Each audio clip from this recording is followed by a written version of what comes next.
நல்லவர். ஹல்லேலூயா. அவருடைய நாமத்தினாலே இங்கே நாம் கூடியிருக்கிறோமோ, ஆண்டவர் பிரஸ்தாபப்படுத்துகிற எந்த ஸ்தானத்திலும் நம்மிடத்தில் வந்து ஆசிரியர் என்று சொன்ன ஆண்டவர் நாலு பகல் வேளையில் பாட்டினுடைய ஸ்தோத்திரத்தில்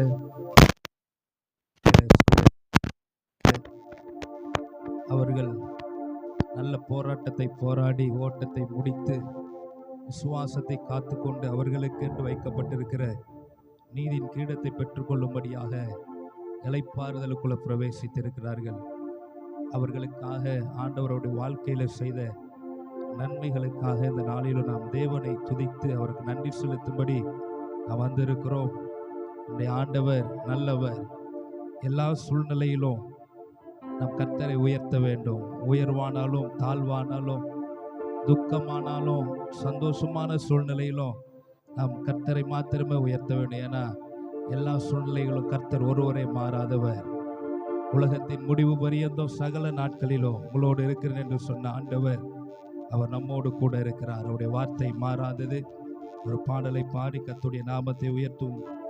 உம்மை அல்லாமல் எனக்கு யாருண்டு, உம்மை அல்லாமல் எனக்கு யாருண்டு. இன்பத்திலும் நீரே, துன்பத்திலும் நீரே, எல்லா வேளையிலும் நீர்தானே. சேர்ந்து பாடி கர்த்தருடைய நாமத்தை மகிமைப்படுத்துவோம்.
இயேசையா, அல்லேலூயா, என் இயேசையா, அல்லேலூயா, என் இயேசையா, அல்லேலூயா, ஹல்லேலூயா.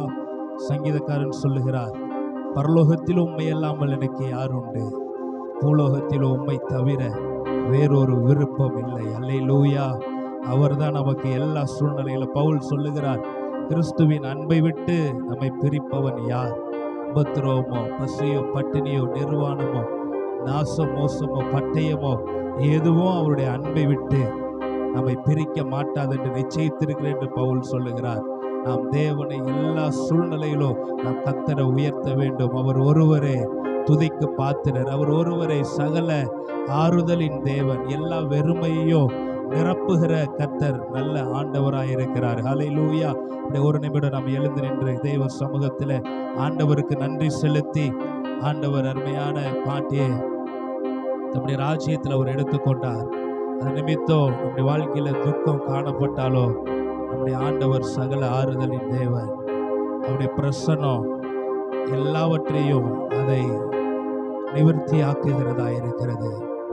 ஹல்லேலூயா. தேவ சமூகத்தில் ஆண்டவருக்கு நன்றி சொல்லுவோம். தகப்பனே, உம்மை நாங்கள் துதிக்கிறோம், உம்முடைய நாமத்தை நாங்கள் உயர்த்துகிறோம். ஆண்டவரே, நீர் எங்களை வழி நடத்துகிறவர். ஹல்லேலூயா. என்னுடைய வாழ்க்கையில பாராட்டின உம்முடைய கிருபை, பிறந்த நாள் முதல் இந்த நாள் வரைக்கும் ஆதரித்து வந்தவர், எங்களை கரைத்தை பிடித்தவர், நீர் கைவிடவே இல்லைப்பா. உம்மை நாங்கள் உயர்த்துகிறோம், உமக்கு நன்றி செலுத்துகிறோம். உம்முடைய நாமத்தை நாங்கள் உயர்த்துகிறோம். ஆண்டவரே, வானமும் பூமியும் ஒளிந்து போனாலும் உம்முடைய வார்த்தை என்றென்றைக்கும் ஒழியாததப்பா. உம்முடைய நாமத்தை மகிமைப்படுத்துகிறோம். ஹல்லேலூயா. வானம் பூமி ஒளிந்து போனாலோ உம் வார்த்தைகள் என்றும் மாறாதே. வாழ்க்கை அழிந்து மறைந்து போ, விசுவாசி என்றென்றும் பிழைப்பா. வானம் பூமி ஒளிந்து போனாலோ வார்த்தைகள் என்றோ மாறாதே. வாழ்க்கை அழிந்து மறைந்து போ, விசுவாசி என்றென்றும் பிழைப்பா.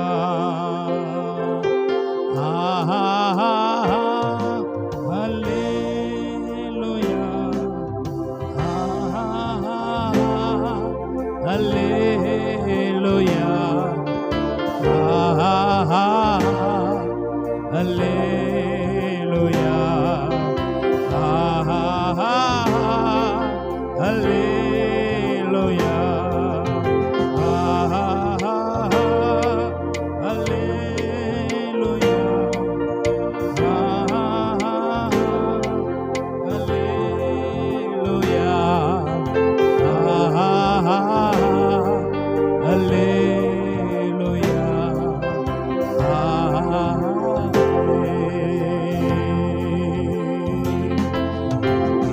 துன்ப நேரத்திலோ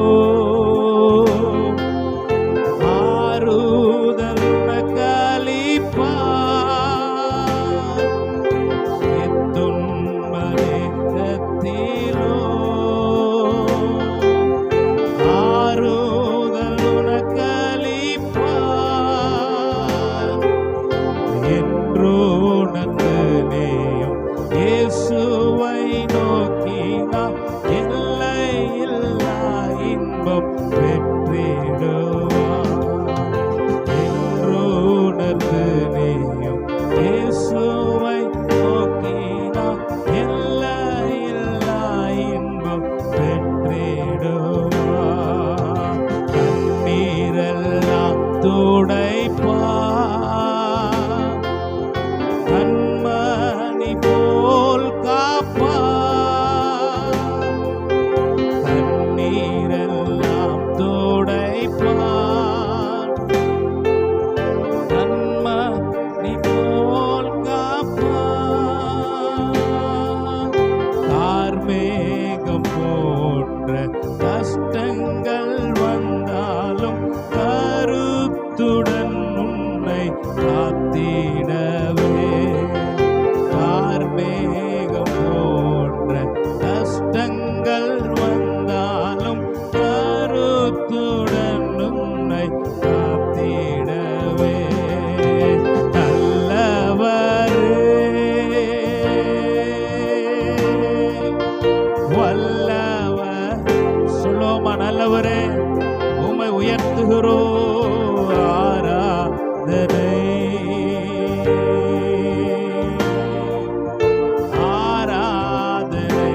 அதிசயமே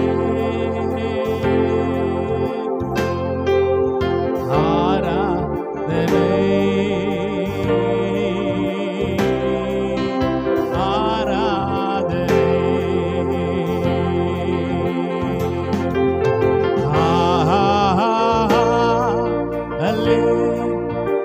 கரங்களை உயர்த்தி சிங்காசனத்தில் வீட்டிருக்கிற சர்வ வல்லமையுள்ள ஆண்டவரை மகிமைப்படுத்துவோம்.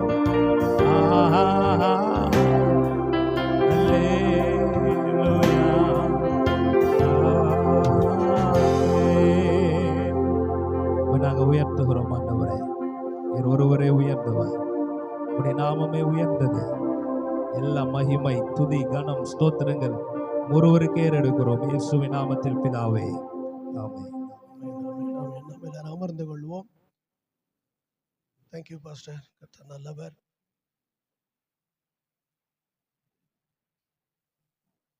இப்போது நாம்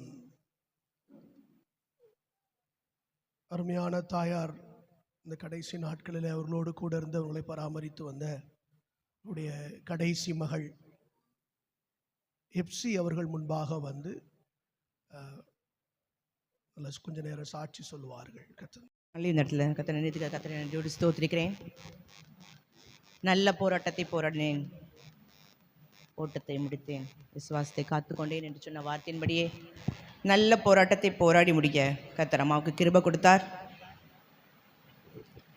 அம்மாவை எல்லாரும் பார்த்துருப்பீங்க. யாரும் நிறைய பேர் அம்மாவை பற்றி எனக்கு தெரியாது அப்படி தான் எல்லாருமே சொன்னாங்க. ஏன்னா எங்கள் அம்மா ரொம்ப எதுவுமே எக்ஸ்ப்ரெஸ் பண்ண மாட்டாங்க. எல்லாமே கொஞ்சம் அமைதியாக இருப்பாங்க. சந்தோஷமாக இருந்தாலும் துக்கமாக இருந்தாலும் பெருசாக எக்ஸ்ப்ரெஸ் பண்ண மாட்டாங்க. எவ்வளோ பெரிய கஷ்டமாக இருந்தாலும் அதை அசால்ட்டாக கடந்து போவாங்க. அவங்க உடஞ்சி பெருசாக அழுது மற்றவங்கள மாதிரி ரொம்ப அப்படிலாம் உடஞ்சிலாம் அப்படிலாம் போக மாட்டாங்க.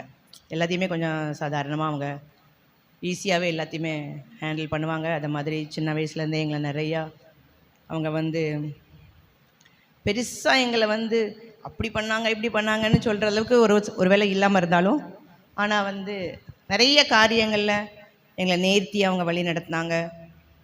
நிறையா அவங்க எல்லோரும் சொன்ன மாதிரி நிறையா வேலையில் எங்கள் அம்மாவை கல்யாணம் பண்ணி கொடுக்கும்போதே பாஸ்டர் எமோஜான் பாஸ்டர் சொன்னாராம், ஒரு கன்வென்ஷன் நடத்துவா அப்படி சொல்லிட்டு தான் அம்மாவை கல்யாணம் பண்ணி கொடுத்தாங்களாம். அந்த வார்த்தையை எங்கள் அம்மா ஆனால் கடைசி வரைக்கும் நிறைவேற்றி முடித்தாங்க. ஆனால் எல்லா வகையிலையும் எவ்வளோ பெரிய கூட்டமாக இருந்தாலும் அவங்க தனியாக சமைப்பாங்க. நாங்கள் 4 பேர் பொம்பளை பிள்ளைகளாக இருந்தாலும் ஒரு நாள் எங்களை வேலை செய்யணும் எங்கள் அம்மா சொன்னதே கிடையாது. நாங்கள் ஏன் வேலை செய்யலன்னு எங்களை கேட்கவும் மாட்டாங்க, நாங்கள் ஒன்றும் செய்யவும் மாட்டோம். எங்கள் அம்மா தான் எல்லாமே செய்வாங்க. கடைசி வரைக்கும் எங்கள் அம்மா தான் வேலை செய்வாங்க. அவங்களுக்கு பலன் இருக்கிற வரைக்கும் எங்களை வேலை செய்யணும் ஒரு நாளும் சொன்னதே கிடையாது. வேலை செய்ய விடவும் மாட்டாங்க. கடைசி நாட்களில் கூட அம்மாவுக்கு சர்ஜரிக்கு அப்புறம், அப்பா காலத்துக்கு அப்புறம் எல்லாமே அதுக்கப்புறமும் அம்மா தான் செய்வாங்க. நான் செஞ்சால் கூட நீ செஞ்சால் நல்லா இல்லை அப்படின்றாங்க. நல்லா இருக்குதோ நல்லா இல்லையோ அவங்க செய்யணும், அவங்களுக்கு அவ்வளோதான். அதனால் அவங்க தான் செய்வாங்க. நிறைய காப்பாற்றுவாங்க எல்லா இடத்துலையும் இருந்து. அது மாதிரி கடைசி நாட்களில் ஒரு 2 வருஷத்துக்கு முன்னாடி நாங்கள் மெட்ராஸில் சர்ஜரி பண்ண ஹாஸ்பிட்டலில் செக்கப் இருந்தப்போ அவங்க சொன்னாங்க, இன்னும் அம்மா 6 மாதம்தான், அதுக்கப்புறம் ஒன்றும் முடியாது. ஏன்னா அவங்க கண்டிஷன் அப்படி தான் இருந்தது. அதேமாதிரி 6 மாதம் ஆகும்போது அம்மாவை நாங்கள் ஹாஸ்பிட்டலில் அட்மிட் பண்ண வேண்டிய சூழ்நிலை வந்துச்சு. ஒரு 10 நாள் ஐசியூவில் இருந்தாங்க. ஆனால் அதுக்கப்புறம் அம்மாவை பெருசாக அவங்களால வேறு ஒன்றும் செய்ய முடியலை. ஆனாலும் அவங்களால சும்மாவே இருக்க முடியாது. எனக்கு வெங்காயம் உரிச்சு தரது, வெள்ளை போடு, இல்லைனா இஞ்சி பூண்டு செய்ய முடியாது. மற்றபடி இது மல்லி புதினா க்ளீன் பண்ணுவாங்க, கீரை க்ளீன் பண்ணி என்னதாவது ஒன்று. சிங்கில் ஒரு பாத்திரம் கடந்தாலும் அதை கழுவுவாங்க. அவங்க கை ஒன்றுமே பாத்திரத்தில் படவே முடியாது. அவங்க கையெல்லாம் வீங்கி வீங்கி இருக்கும். ஆனாலும் அவங்க சும்மா இருக்க மாட்டாங்க. நான் சொல்லுவீங்க, எதுக்குமா கழுவுறீங்க, சும்மா இருங்கன்னு சொன்னாலே இருக்க மாட்டாங்க. கடைசி நாட்கள் அவங்களால முடிஞ்ச வரைக்கும் அவங்க எல்லா காரியமும் செஞ்சாங்க. அதோட ரொம்ப முக்கியமாக நான் கடைசி நாட்களில் அம்மாவை நான் ரொம்ப அப்சர்வ் பண்ணது, அவங்க நிறைய வேதம் வாசிப்பாங்க. எப்போவுமே நிறைய வேதம் வாசிப்பாங்க. இந்த கடைசி நாட்களில் கால் வீங்கும் உட்காந்தே வாசிக்கும் போது. அப்போ நான் சொல்லுவேன், போதும் நிறைய நீங்கள் வாசித்துட்டீங்க, போதும் போய் படுங்கன்னு சொன்னாலும் அவங்க படுக்க மாட்டாங்க. கொஞ்சம் நேரம் உட்காந்து வாசித்தோடனே கால் பயங்கரமாக வீங்கிடும். அப்போது இந்த கடைசி நாட்கள் வரைக்கும் அவங்க வேதத்தை அவங்க அதிகமாக வாசித்தாங்க. அவங்க 1.5 மாதம் கிட்டத்தட்ட ஒரு 40 நாளில் பைபிள் முடிப்பாங்க. வாசித்துக்கிட்டே இருப்பாங்க. எப்போவுமே. அது மாதிரி நைட்லாம் சில சமயங்களில் அம்மா கூப்பிடுறாங்களோன்னு நான் நினைப்பேன். ஏதாவது சத்தம் கேட்கும், ஓடி போய் பார்த்தா அம்மா சத்தமாக ஜெபிச்சிட்டு இருப்பாங்க. சில சமயம் அந்நிய பாஷையில் ஜெபிச்சிட்டு இருப்பாங்க. அது கடைசி நாட்களில் எனக்கு அது ரொம்ப சந்தோஷமாக இருந்துச்சு. அம்மா ஜெபத்தில் அவங்க நேரத்தை அதிகமாக அவங்க கழிச்சாங்க. இப்போ ஒரே ஒரு மிஸ்ஸிங் அப்படின்னா வந்து அம்மாவோட ஜெபம் இன்னும் வந்து எங்களுக்கு இல்லையே அப்படிங்கிறது மாத்திரம்தான். ஸ்தோத்திரம். ஆனாலும் ஆண்டோட கிருபையினால இன்னைக்கு அவங்க கர்த்தருடைய சமூகத்தில் அவங்க இலைப்பாரி கொண்டுட்டு இருக்காங்க. ஸ்தோத்திரம். ஸ்தோத்திரம். ஓகே, நிறைய சாட்சியை அவர்கள் குறைத்து கொண்டார்கள் என்று நினைக்கிறேன். ஸ்தோத்திரம். என்னடா கிட்டத்தட்ட 83 வருடங்கள் அநேகரோடு பழகி சபை மக்கள், விசுவாசிகள், ஊழியர்கள் எல்லாரும் கடந்து வந்திருக்கிறோம். நிறைய சாட்சிகள் இருக்கிறது. அப்போ அவங்களுக்கு ரொம்ப அதிகமாகவே இருக்கும். ஆமேன். கர்த்தர் நல்லவர். கர்த்தர் தொடர்ந்து நடத்துவாராக. ஆமேன். ஆண்டவருடைய நாமம் மகிமைப்படட்டும். இப்போதும் கூட மருமகள் ஹேனாக்கா அவர்கள் வந்து ஆமேன் சில அனுபவங்களை பகிர்ந்து கொள்வார்கள். கர்த்தருடைய நாமம் மகிமைப்படட்டும். கர்த்தர் தந்த இந்த நல்ல நேரத்திற்காக கர்த்தரை துதிக்கிறேன். நம்மெல்லாம் அவங்களுடைய வாழ்க்கையை கொண்டாட வந்திருக்கிறோம். அவங்க எப்படி கர்த்தருக்காக வாழ்ந்தாங்க அப்படிங்கிறத நினைத்து அதை பின்பற்றவும் கர்த்தரை துதிக்கவும் இப்படிப்பட்ட ஒரு நல்ல தாயை நம்முடைய வாழ்க்கையில் கண்டு கொள்ள கர்த்தர் உதவி செய்ததை நான் நினச்சி சந்தோஷப்படுகிறேன். ஒரு வசனத்தை நான் வாசிக்க இருக்கிறேன். 2 தீமோத்தேயு 1ஆம் அதிகாரம் 9-10 2 வசனங்களுமே ஆண்டவரை பற்றி சொல்லியிருக்கு. அவர் தந்த ரட்சிப்பை பற்றி சொல்லியிருக்கு. ஆனால் எனக்கு பிடிச்சமான ஒரு வார்த்தை அதில் இருக்குது. 10ஆம் வசனத்தில், இவர் மரணத்தை பரிகரித்து ஜீவனையும் அழியாமையும் சுவிசேஷத்தினாலே அவர் வெளியரங்கமாக்கினார். ஸோ இப்போ நான் எப்படி யோசித்து பார்க்குறேன்னா, ஆண்டவராகிய இயேசு கிறிஸ்துவை நம்ம குடும்பம்லாம் அறிஞ்சதுனால லைஃப் ஆஃப் இட்டர்னல், அப்புறம் லைஃப் ஆஃப் இம்மார்டாலிட்டி, இனிமே மரணம் இல்லை, நித்திய ஜீவன் அப்படிங்கிற வாழ்க்கைக்குள்ளே அவங்க பிரவேசித்திருக்கிறாங்க. இதுக்கு நம்ம சந்தோஷப்படணும்.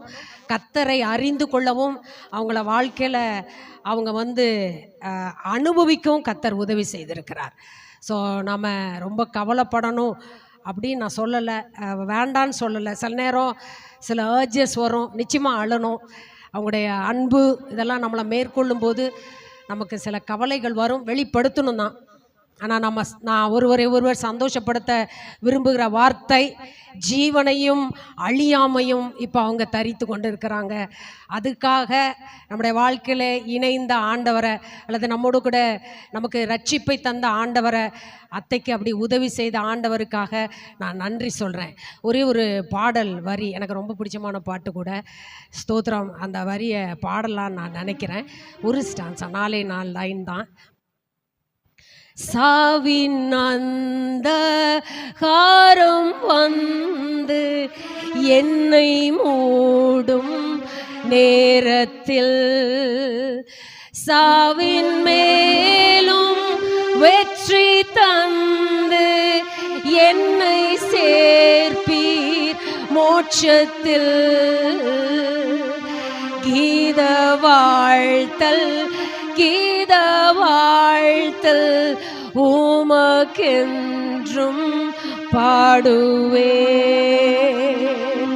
சாவினாந்த காரம் வந்து என்னை மூடும் நேரத்தில், சாவின் மேலும் வெற்றி தந்து என்னை சேர்ப்பீர் மோட்சத்தில்.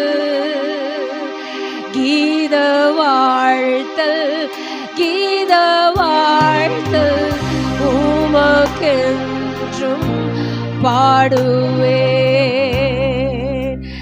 பாதை காட்டும் மாயேகோவா பாரதேசி யானனா, பலவீனன் அறிவீனன்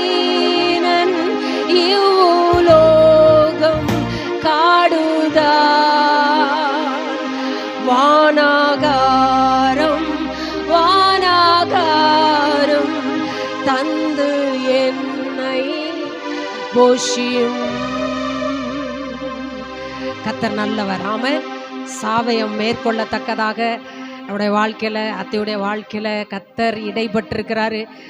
அந்த வாழ்க்கையை நினச்சி நான் ரொம்ப சந்தோஷப்படுகிறேன்.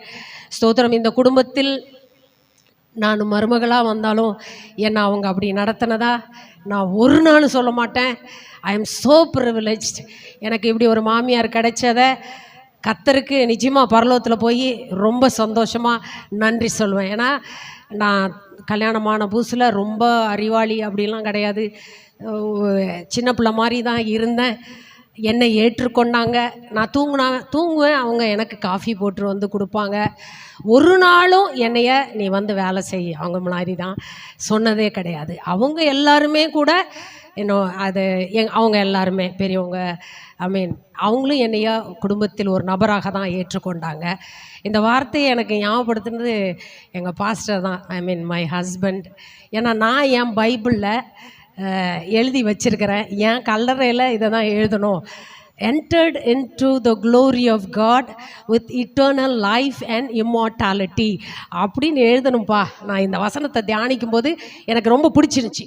அழியாமையும் ஜீவனையும் தரித்து கொண்டார்கள். அப்போ கூட அதை எனக்கு இப்போ ஞாபகப்படுத்தினாங்க. அவங்களால தான் நான் சொல்கிறேன். ஸ்தோத்திரம். அவங்க எனக்கு சொல்லி கொடுத்தனால தான் அந்த வசனம் எனக்கு ஞாபகம் வந்தது. ஸ்தோத்திரம். அத்தையை பற்றி சொல்லணும் அப்படின்னா, கர்த்தருக்கு பயப்படுகிற ஸ்திரியே புகழப்படுவாள் அப்படின்னு போட்டிருக்கு. அந்த புகழ் அப்படிங்கிறது நம்ம உலகத்தில் நினைக்கிற மாதிரி எல்லாரும் வாயில் வர்ற வாழ்த்துக்கள் இல்லை. எபிரேய வார்த்தையில் என்ன போட்டிருக்குன்னா, ஷைன், ஷி வில் ஷைன், பிரகாசமாக இருப்பா அப்படின்னு தான் போட்டிருக்கு. எங்கள் அத்தை ரொம்ப பேசுனது கிடையாது, இதெல்லாம் செய்யணும்னு சொன்னதெல்லாம் கிடையாது. அவங்களுடைய நடவடிக்கைகள், செயல்பாடுகளே ஒரு பிரசங்கம்தான். அப்படி தான் நான் பார்க்குறேன். அவங்க 75வது பிறந்த நாள்லையும் இதை தான் நான் சொன்னேன். எங்கள் அத்தை ரொம்ப பேசுனது கிடையாது, ஆனால் அவங்களுடைய செயல்பாடுகள், ஸ்தோத்திரம், எல்லாருக்கும் ஒரு பிரசங்கம் போல் இருந்தது. ஸ்தோத்திரம். அது இப்போ சொன்ன மாதிரி அவங்க நம்ம கூட இல்லை, பட் அவங்க செஞ்ச காரியங்கள், அவங்க நடந்து கொண்ட விதங்கள் எல்லாம் எங்களுக்கு அது ஒரு படிப்பினையாக இருந்தது. அதே மாதிரி பேதுரு சொல்கிற மாதிரி, ஸ்தோத்திரம், அழியாத அலங்கரிப்பாகிய உள்ளத்தில் மறைந்திருக்கிற சாந்தமும் அமைதியிலுள்ள குணமே, அது எங்கள் அத்தைக்கு கட்டாயமாக பொருந்தும். வெளியே தெரியலைனாலும் அந்த உள்ளத்தின் மறைந்திருக்கிற குணம் அவங்க மூஞ்சில் அல்லது அவங்களுடைய நடவடிக்கைகளில் நிச்சயமாக க்ளோ பண்ணுச்சு. நிச்சயமாக எனக்கு நம்பிக்கை இருக்குது, கர்த்தர் அவங்கள ஒரு எப்படி ஸ்தேவானை வரவேற்கும் போது மனுஷகுமாரன் எழுந்து நின்று வரவேற்றது போல் நிச்சயமாக வரவேற்றிருப்பார். நான் கூட சொன்னேன் நேற்று, அப்பா இன்னைக்கு என் மாமாவை, எஸ்தரை எல்லாரையும் பார்த்துருப்பாங்கல்ல அத்தை அப்படின்னு நான் நினச்சேன். அப்படி எம்எஸ் ஜோசப் ஐயாவை கூட பார்த்துருப்பாங்க. So it is a good thing. மரணம் என்பது நமக்கு ஒரு செலப்ரேஷன் டே, ஒரு சர்டிஃபிகேஷன் டே. நம்ம யாரும் நிச்சயமாக அவங்கள இல்லைன்ற நினைப்பு இருக்கலாம், ஆனால் நம்ம ஒரு நாள் அவங்கள பார்க்க போகிறோம். கர்த்தர் அவங்களுக்கு கொடுத்துருக்கிற மகிமையும் நாமும் அனுபவிக்க போகிறோம். என் வாழ்க்கையில் அத்தை எனக்கு எப்படி சொல்கிறது, இரண்டாவது ஒரு அம்மாவாக அவங்க கொடுத்துருக்கிறத குறித்து நான் ரொம்ப சந்தோஷப்படுறேன். இந்த குடும்பத்தில் இணைந்தது மாத்திரமல்ல, அவங்கள பார்க்க, அவங்க கூட பேச. நான் அன்றைக்கி கடைசியாக நாங்கள் போன மாதம் வந்திருந்தோம். அப்போ நான் சொன்னேன், அவங்கள சொல்லி, உங்கள் மகன் இப்போ ரொம்ப நல்லவங்களாம் மாறிட்டாங்க, சத்தெல்லாம் போடுறதில்ல அத்தை அப்படின்னு சொன்னேன். அவங்களுக்கு ரொம்ப சந்தோஷம், சிரிச்சு. அப்புறம் சொல்கிறாங்க, நான் ஹேனாவுக்கு ஒரு டீ கூட படுத்திருக்காங்க, ஆனால் அவங்க சொன்னாங்க, ஹேனாவுக்கு நான் ஒரு டீ கூட போட்டு கொடுக்கல அப்படின்னு சொன்னாங்க. ஸோ அவங்களுக்கு எப்போவுமே அந்த சர்விங் இல்லை, அவங்க செஞ்ச பெரிய ஊழியம் அப்படின்னு நான் நினைக்கிறது, எங்கள் மாமாவுக்கு அவங்க ஊழியம் செஞ்சாங்க. எங்கள் அம்மாவும் கூட நான் சொல்லுவாங்க, நீங்கள் யாரும் பேசலை, ஸ்டேஜில் நிற்கலை, பாட்டு நடத்தலை, பிரசங்கம் பண்ணலை, ஆனால் விச் இஸ் மோர் இம்பார்ட்டண்ட் என்னென்னா, அவங்க எங்கள் மாமாவை முன்னாடி நிறுத்துனாங்க. அவங்களுக்கு என்னெல்லாம் ஊழியத்திற்கு பிரயோஜனமாக இருந்துச்சோ அதை அவங்க செஞ்சாங்க. அதை தான் கர்த்தர் கனப்படுத்துவார் அப்படின்னு நான் நினைக்கிறேன். ஸ்தோத்திரம். அதுபோல் நானும் ட்ரை பண்ணுறேன். எங்கள் இளம் தலைமுறைகளுக்கு நான் எங்கள் பொண்ணுகிட்ட கூட சொல்லுவேன், அமைதியாக இருக்கணும், கிரேஸ் பாட்டி மாதிரி, ஹெலன் பாட்டி மாதிரி வாய் திறக்கக்கூடாது. ஸோ கர்த்தர் எங்களுக்கு நல்ல ஒரு தாயை தந்தது நிமித்தம் நான் சந்தோஷப்படுகிறேன். ஸ்தோத்திரம். எனக்கு ஒரு அருமையான கணவனை பெற்றுக் கொடுத்தது நிமித்தம் நான் சந்தோஷப்படுகிறேன். இப்போ அவங்க இளைப்பாறுகிறார்கள். ஸ்தோத்திரம். சாவாமையை தரித்து கொண்டு இருக்கிறாங்க. ஸ்தோத்திரம். ஜீவனுக்குள்ளே இருக்கிறாங்க அப்படின்னு நினைக்கும் போது நான் ஆண்டவரை இன்னும் அதிகமாக துதிக்கிறேன். அவர்களை பின்பற்றி வாழ கர்த்தர் எனக்கு கிருபை செய்யட்டும். அவங்க வைத்து விட்டு போன அந்த லெகசி இல்லை சொல்லுவாங்க, பின் வைத்து போகிற பாரம்பரியம், அதை பின்பற்றத்தக்கதாக கர்த்தர் எனக்கு ஞானம் தர நான் கர்த்தர்ட்ட வேண்டிக்கிறேன். கர்த்தருடைய நாம மாத்திரம் மகிமைப்படட்டும். ஸ்தோத்திரம். தேங்க்யூ அக்கா. நல்லவர். Praise the Lord. அக்கா அவர்கள் சொன்னது போலவே நம்ம எல்லாரும் அதை கொண்டாட்டமாக கருதலாம். முந்தா நாள் மாலை 6:45 இங்கே வந்தபோது ரொம்ப பீஸ்ஃபுல்லாக அப்போ இருந்து இப்போ வரைக்கும் எல்லாம் ரொம்ப நேர்த்தியாக ஆண்டவர் தம்முடைய பிரசன்னத்தினால சகலத்தையும் நடத்தி தருகிறார். பொதுவாக சில இடங்களில் ஒரு பரபரப்பு தொற்றிக்கொள்ளும், ஆனால் எதுவுமே இல்லை. இது ஒரு பெரிய அடையாளம் என்று நினைக்கிறேன். அக்கா அவர்கள் சொன்னது போல் அந்த நித்தியத்திற்கு அவர்கள் போய் இளைப்பாரி கொண்டிருக்கிறத நாமும் இங்கே ஃபீல் பண்ணுறோம். ஆமேன். ஒரு ஆமேன் சொல்லுங்களேன். கர்த்தர் நல்லவர். ஆண்டவருடைய நாமம் மகிமைப்படுவதாக. தொடர்ந்து இன்னும் ஒரு சாட்சி கூட, இந்த சபையினுடைய மூத்த விசுவாசி ஆதி முதற்கொண்டு அவர்கள் இங்கே இருந்து அம்மாவோடு அதிகமாய் பழகினவர்கள் திருமதி பத்மா எசேக்கியல் அவர்கள் முன்பாக வந்து தன்னுடைய நினைவுகளை அவர்கள் பகிர்ந்து கொள்வார்கள்.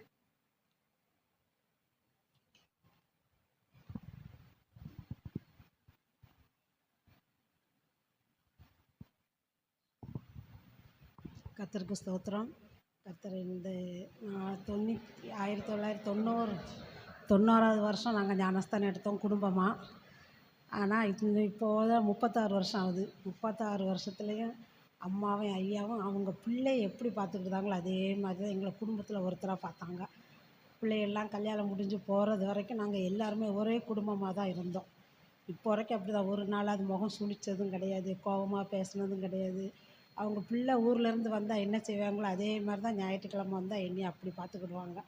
நேற்று வச்ச மீன் குழம்பு இருக்குமா அப்படின்னு எனக்கு தனியாக கொண்டு தருவாங்க. அப்படி அந்த அளவுக்கு நல்ல பாசம். ஒரு நல்ல தாயை இழந்துட்டோம். ஆனாலும் ஒரு சந்தோஷம்தான், அவங்க நல்லபடியாக பதவியில் இறந்ததுனால நல்ல சந்தோஷம். எஃப்சியை நினச்சா தான் எங்களுக்கு ரொம்ப இதாக இருக்குது, தனிமையாக இருப்பாங்க அப்படிங்கிறதுனால. அம்மா வந்து அவங்களுக்கு ரொம்ப துணையாக கூட ஒரு சப்போர்ட்டாக இருந்தாங்க. சரி, இருந்தாலும் கடவுள் எங்களெல்லாம் வச்சுருக்காரு, நாங்கள் பார்த்துக்கிடுவோம். எஃப்சிக்காக எல்லோரும் நல்லா ஜெபம் பண்ணிக்கிடுவோம். கர்த்தர் நல்லவர். ஆமென். ஆண்டவருடைய நாமம் மகிமைப்படுவதாக. இப்போது நம் கர்த்தருடைய வார்த்தைக்கு போகிறோம். அதற்கு முன்பாக கனத்துக்குரிய கர்த்தருடைய ஊழியத்தை செய்கிற பாஸ்டர் புருஷோத்தமன் அவர்கள் முன்பாக வந்து ஆமென் சொன்ன சாட்சிகளுக்காக, கர்த்தருடைய வார்த்தைகளுக்காக ஜெபிக்கும்படி நான் கேட்டுக்கொள்கிறேன்.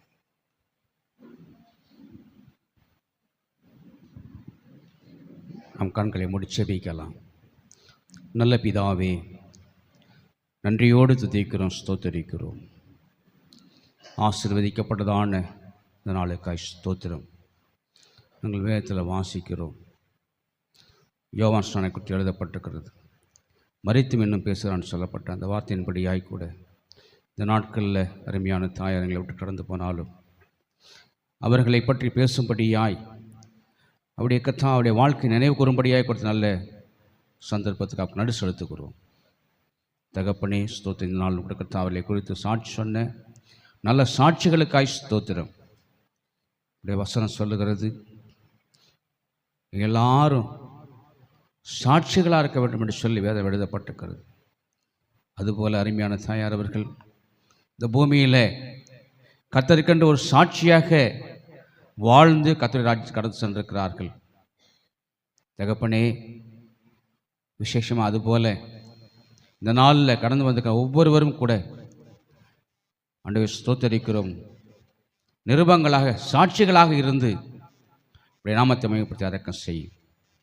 இந்த நாளிலும் தேவனுடைய வார்த்தையை செபிக்கிறோம். கர்த்தருடைய வார்த்தை கொடுக்கிற தேவனுடைய தாசனை ஆண்டவரே ஸ்தோத்தரிக்கிறோம். நீங்கள் அவரை மறைத்து பசுத்த ஆவியானவர் மூலம் இடைப்பட செபிக்கிற ஸ்தோத்தரிக்கிறோம். ஆவியானவர் ஒருவரோடு பேசுவீராங்க. இப்படி நான் மாத்திரம் மையப்படட்டும். தொடர்ந்து நீ நடத்தும் எல்லா நன்மைகளையும் கட்டளையிடும். கனம், மைமை, துதி, ஸ்தோத்திரம் எல்லாம் மிக்க செலுத்துகிறோம். இயேசு கிறிஸ்துவின் இனிய நாமத்தில் ஜெபிக்கிறோம். ஜெபங்கள் நல்ல பிதாவே, ஆமென். Thank you pastor. இப்போது ஒரு வேத பகுதியை வாசித்து அதற்கு பின்பு கர்த்தருடைய வார்த்தைக்கு நம்ம கடந்து போகலாம். கணத்துக்குரிய கர்த்தருடைய ஊழியத்தை செய்கிற பாஸ்டர் எபனேசர் அவர்கள் முன்பாக வந்து ஒரு வேத பகுதியை அவர்கள் வாசிப்பார்கள்.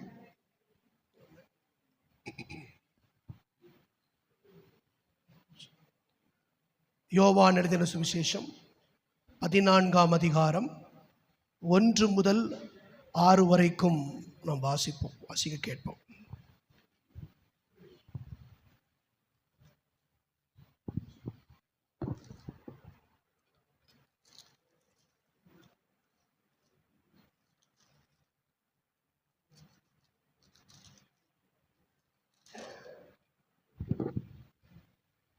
கர்த்தருடைய நாமம் மகிமைப்படுவதாக. யோவான் எழுதின சுவிசேஷம் 14ஆவது அதிகாரம் 1 வசனத்திலிருந்து 6 வசனம் வரைக்கும் வாசிப்போம். உங்கள் இருதயம் கலங்காதிருப்பதாக. தேவனிடத்தில் விசுவாசமாயிருங்கள், என்னிடத்திலும் விசுவாசமாயிருங்கள். என் பிதாவின் வீட்டில் அநேக வாசஸ்தலங்கள் உண்டு. அப்படி இல்லாதிருந்தால் நான் உங்களுக்கு சொல்லியிருப்பேன். ஒரு ஸ்தலத்தை உங்களுக்காக ஆயத்தம் பண்ண போகிறேன். நான் போய் உங்களுக்காக ஸ்தலத்தை ஆயத்தம் பண்ணின பின்பு நான் இருக்கிற இடத்திலே நீங்களும் இருக்கும்படி நான் மறுபடியும் வந்து உங்களை என்னிடத்திலே சேர்த்துக்கொள்வேன். நான் போகிற இடத்தை அறிந்திருக்கிறீர்கள், வழியையும் அறிந்திருக்கிறீர்கள் என்றார். தோமா அவரை நோக்கி, ஆண்டவரே, நீர் போகிற இடத்தை அறியோமே, வழியையும் நாங்கள் எப்படி அறிவோம் என்றார். அதற்கு இயேசு, நானே வழியும் சத்தியம் ஜீவனுமாயிருக்கிறேன். என்னை அல்லாமல் ஒருவனும் பிதாவிடத்திலே வர்றான் என்பது. ஆமென். நன்றி பாஸ்டர். இப்போது ஒரு முக்கியமான வேலைக்குள்ளாக நம்ம வந்திருக்கிறோம், கர்த்தருடைய வார்த்தைக்காக. இப்போது கர்த்தருடைய வார்த்தையை கொடுக்கிற அவன் அருமையான தாசரை குறித்து நமது மத்தியில் நமது அண்ணன் டேவிட் அவர்கள் அறிமுகப்படுத்துவார்கள். கர்த்தருடைய நாமம் மகிமைப்படுவதாக. கர்த்தருடைய வார்த்தையை நம்ம கேட்க போகிறோம். கர்த்தருடைய வார்த்தையை நான் கொடுக்க சொல்லியிருக்கிறது, எனக்கு மாமா ஆனவர்.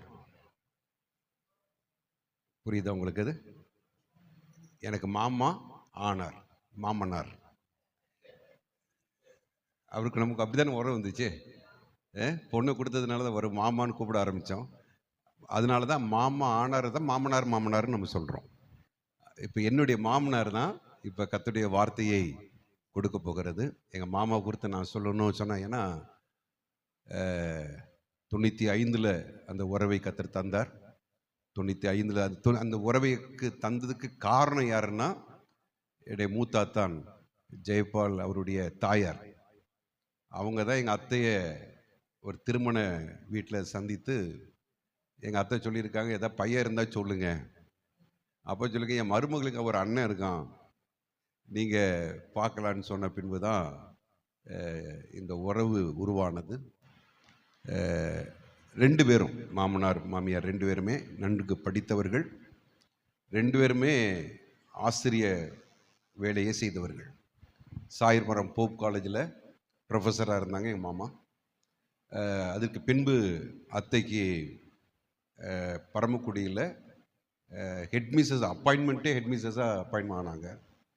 அது நிமித்தமாக அங்கே மதுரை பக்கம் போக வேண்டியதுனால சாயர்புரத்திலிருந்து அமெரிக்கன் காலேஜில் அவங்க ப்ரொஃபஸராக அங்கே வேலையில் ஜாயின் பண்ணாங்க.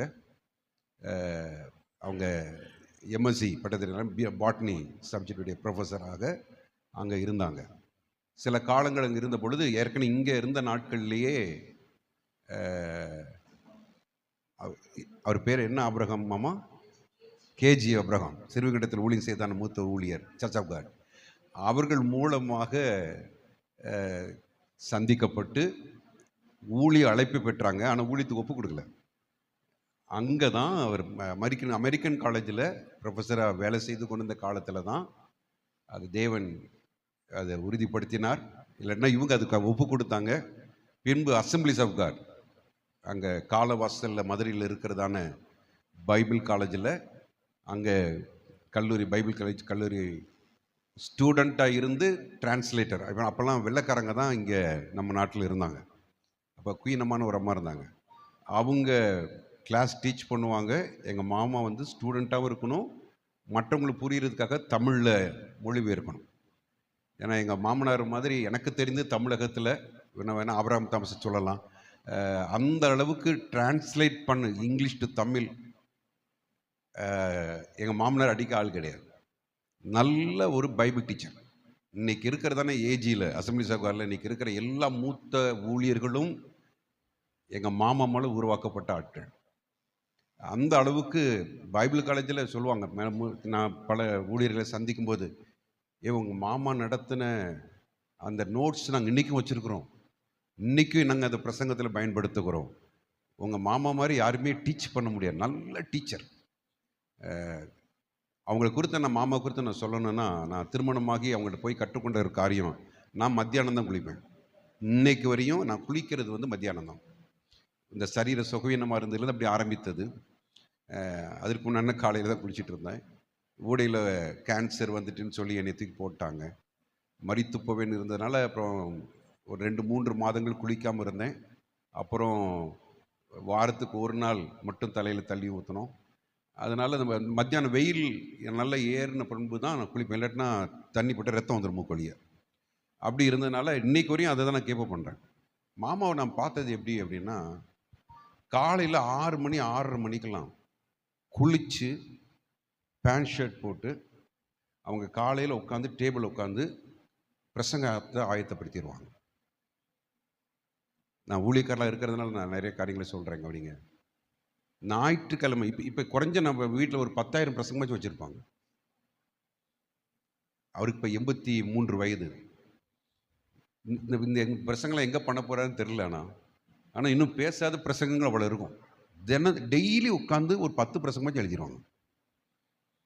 ஊழியெல்லாம் மரண தருவாயில் போய் மனநிலை பாதிக்கப்பட்ட நபரை போல என் ஓப்பனாக சொல்கிறேன், நிர்வாணமாக நிற்பாங்க. தெரியாது நான் என்ன செய்கிறேன்னு தெரியாது. எனக்கு கீழே விழுந்து மண்டையில் அடிபட்டு மூளையில் இரத்த கட்டி ஏற்பட்டு இனி இல்லை வாழ்க்கை அவ்வளோதான் முடிஞ்சு போச்சு அப்படின்னு நினைத்து இருந்த நாட்கள் இல்லை. அவங்க தேவ சமூகத்தில் செலவு செய்த நேரம், வேதத்தோடு செலவு செய்த நேரங்கள். ஏன்னா கண்ணு பார்க்கும், காது கேட்கும், கை எழுதும். 3 வேளை இன்னைக்கு வரை செஞ்சிட்ருக்காங்க. ஒருவேளை நின்று அவங்களால பிரசங்கம் பண்ண முடியலனாலும் இன்றைக்கும் உட்காந்து பிரசங்கம் பண்ணுறாங்க. இன்றைக்கும் ஒரு சர்ச்சில் பைபிள் வாரந்தோறும் புதன்கிழமை டீச் பண்ணுறாங்க. நல்ல ஒரு கர்த்தரிதாசன். அவங்க இன்னைக்கு நமக்கு கர்த்தருடைய வார்த்தையை கொடுக்க போவது எனக்கு சந்தோஷம். நேற்றே என் ஆசை அப்படி இருந்தது. ஒன்று, பேட்டையில் ஒளிஞ்சேர பாச மனோகர் அம்மாவை அடக்கம் பண்ணணும், செய்தி கொடுக்கணும். ஏன்னா அப்பாவுக்கு வந்து ராஜேந்திரன் பண்ணார். அப்படி என்ன இருந்தது. ஆனால் அது ஒரு முந்தின நாள் வந்துட்டு இல்லைன்னா மாமாவை கொடுக்க வைக்கணும்னு யோசித்தேன். மாமாவால் கூட்டம் அதிகமாக இருந்ததுனால, அவங்க சரீரத்தில் பாதிக்கப்பட்டதுனால, என்ன இன்ஃபெக்ஷன் ஆகிட்டுனா அவங்க திருப்பி கஷ்டப்படுவாங்க. அதனால் அவங்கள உடனே நாங்கள் வீட்டுக்கு அனுப்பிட்டோம். நான் சொன்னேன், மாமா இன்றைக்கி நீங்கள் தான் கர்த்தருடைய வார்த்தையை கொடுக்கணும் அப்படின்னு சொன்னதுனால இன்றைக்கி கர்த்தருடைய வார்த்தையை மாமா கொடுக்க போகிறாங்க.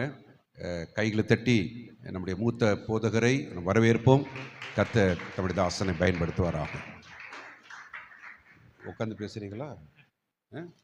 உட்காந்துக்கிறீங்களா? நின்று பேசுகிறீங்களா? நான் உட்காந்துட்டா நல்லா வேணா இந்த டேபிளை தள்ளிடுவோம்.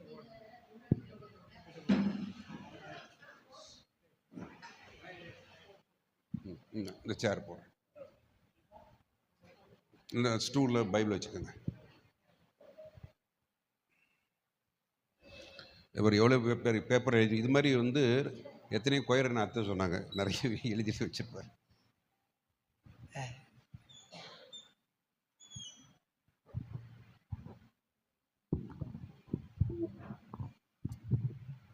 அல்லேலூயா. சார், என்னுடைய அருமையான பிள்ளை இப்போ என்னை குறித்து சாட்சி சொன்னாங்க.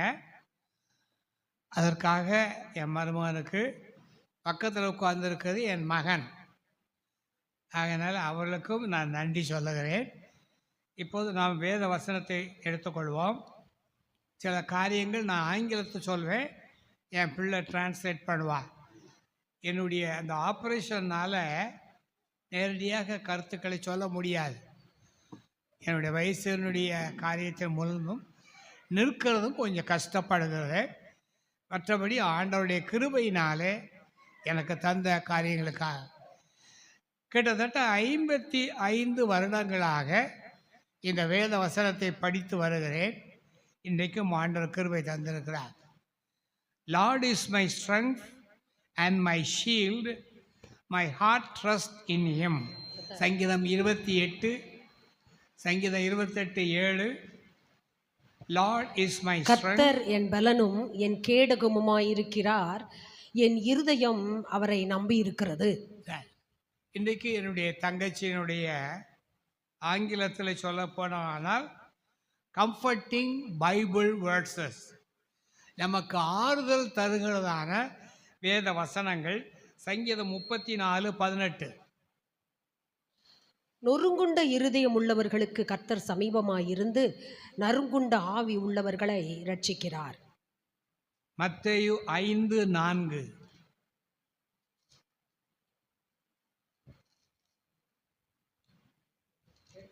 மத்தேயு 5:4. துயரப்படுகிறவர்கள் பாக்கியவான்கள், அவர்கள் ஆறுதல் அடைவார்கள். சங்கீதம் 147:3. சங்கீதம் 147:3.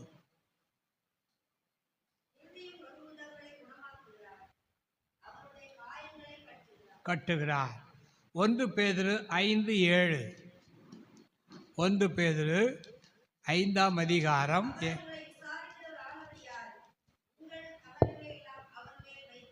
இது அருமையான ஒரு வசனம். அவர் உங்களை, he is the one consoling you or comforting you, he is consulted with you. ஆண்டவர் நம்மோடு கூட.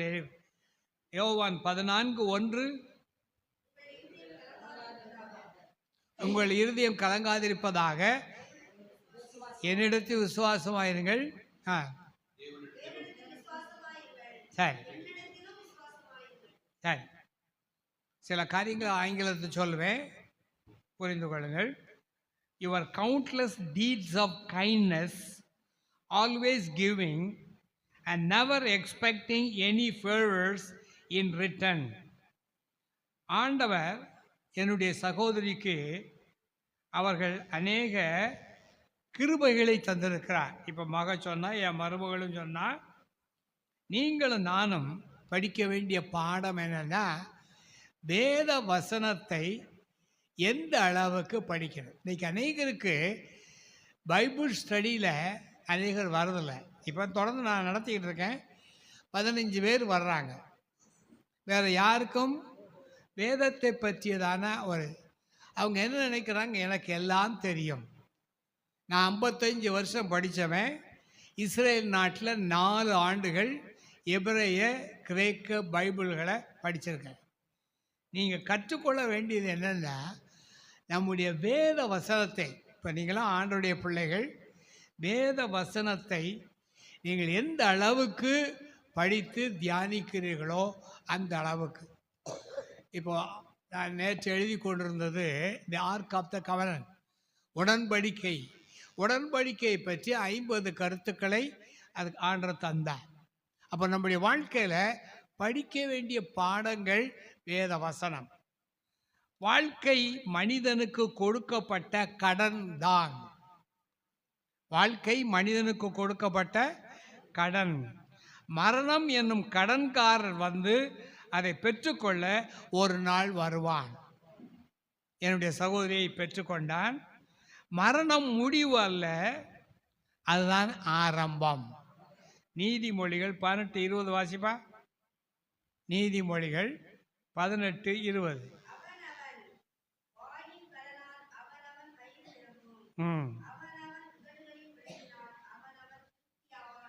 மரணமும் ஜீவனும் நாவின் அதிகாரத்தில் இருக்கும், அதில் பிரியப்படுகிறவர்கள் அதில் கனி என்ன செய்வார்கள்? நம்முடைய நாவு தான். இன்றைக்கு நம்முடைய வேத வசனத்தில் நாம் எந்த அளவுக்கு நேரம் இப்போ கூட ஒரு சமீபத்தில் ஞாபகம் வருது, ஒரு பாஸ்டர்கிட்ட கேட்டேன், உங்கள் இடத்துல வந்து பைபிள் ஸ்டடி நடத்தலாமான்னு. அதெல்லாம் ஒன்றும் தேவையில்லை, போயிட்டு வாயான்ட்டார். அவர் என்னோட வயசு குறைஞ்சவர். நான் இப்போ ஊழியம் மாத்திரம் 57 வருஷமாக செய்கிறேன். அவர் எனக்கு சொன்னார், பாவம் ஒரு வருஷத்தில் அவர் போயிட்டார். அதனால் வேண்டான்னு சொன்னதுனால தெரியாது. எனக்கு அமைந்திருக்கிற சிஸ்டர் ஆங்கிலத்தில் she is the best sister anyone could ever have. She is always in my heart. I miss my sister. இது ஆங்கிலத்தில் சொன்னேன். You are my best sister anyone could have ever have. சொல்றா கண்ணு.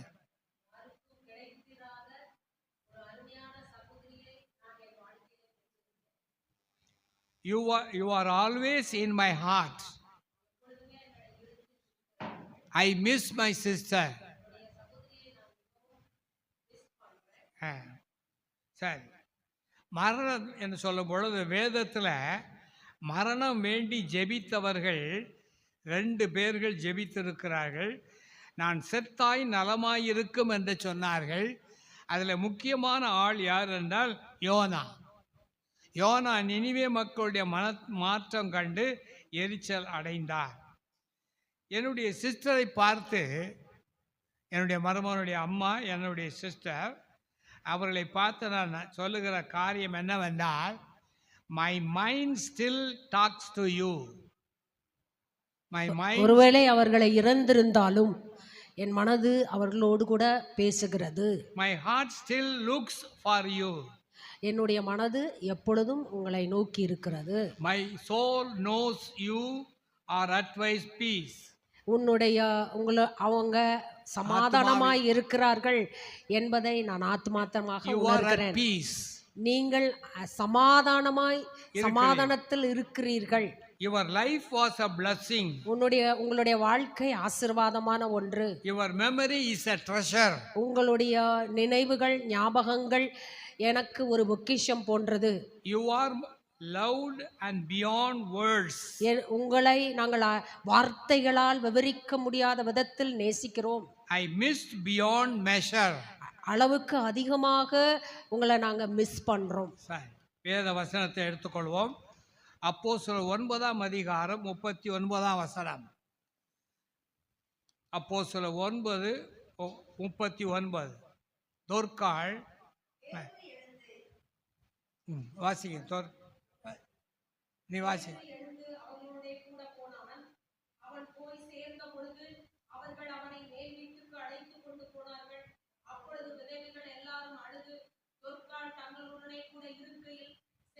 அங்கிகளையும் வஸ்திரங்களையும் காண்பித்து அவனை சூழ்ந்து நின்றார்கள்.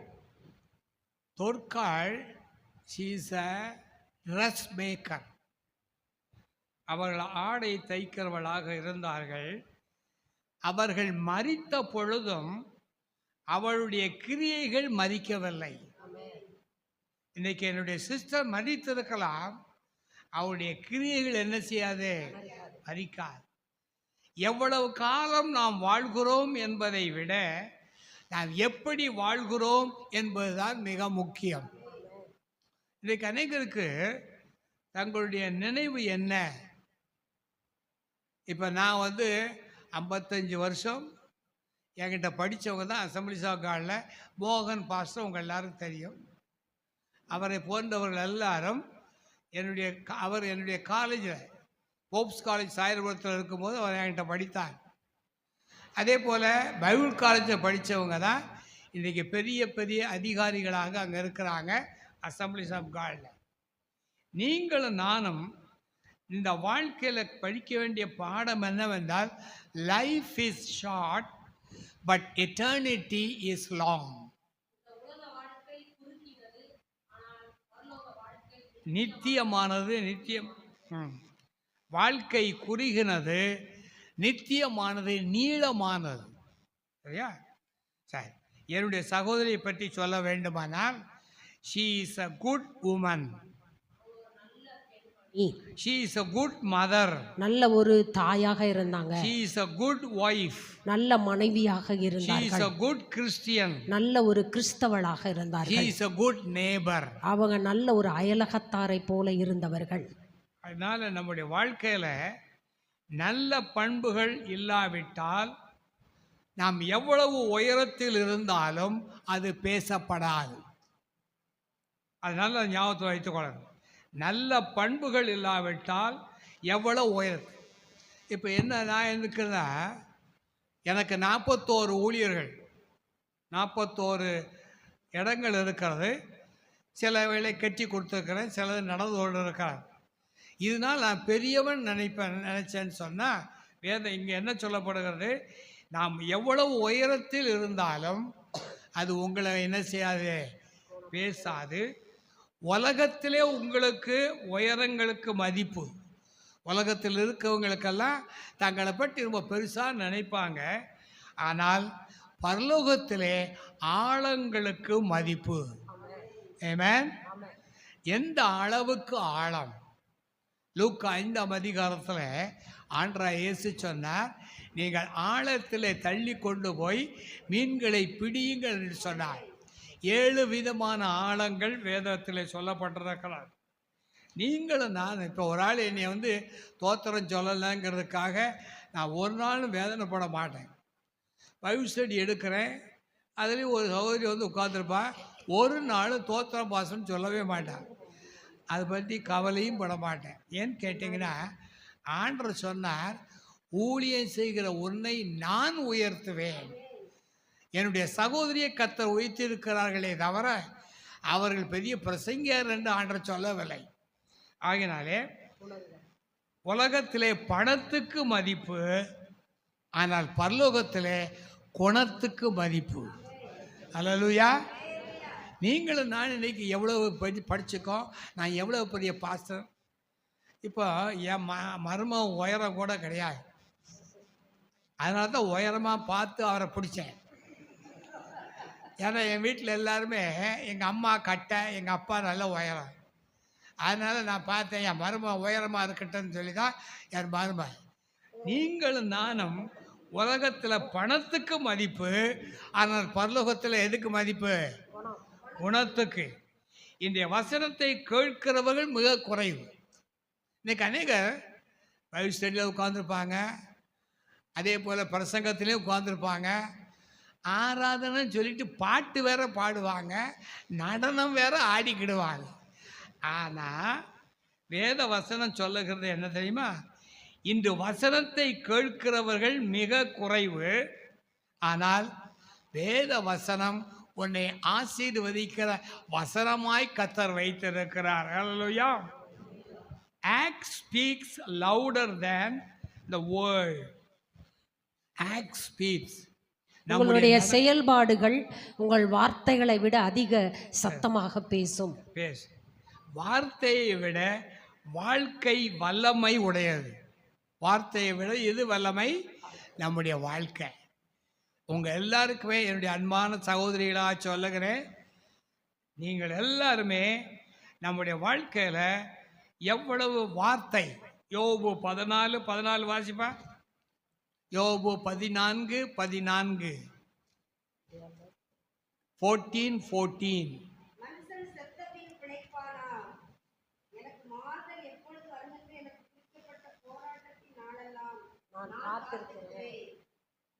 அது எப்படி தமிழ் எப்படி இருக்கோ தெரியாது. 2வது வரிப்பா. எனக்கு மாறுதல் எப்போது வரும்? எனக்கு மாறுதல் எப்போது வரும் என காத்திருக்கிறேன். நீங்கள் நான் யோசிக்கிறேன். இப்போ எனக்கு 83 முடிஞ்சது. இவ்வளோ காலம் என் மனைவி என் கூட மண்ணெளி போட்டா.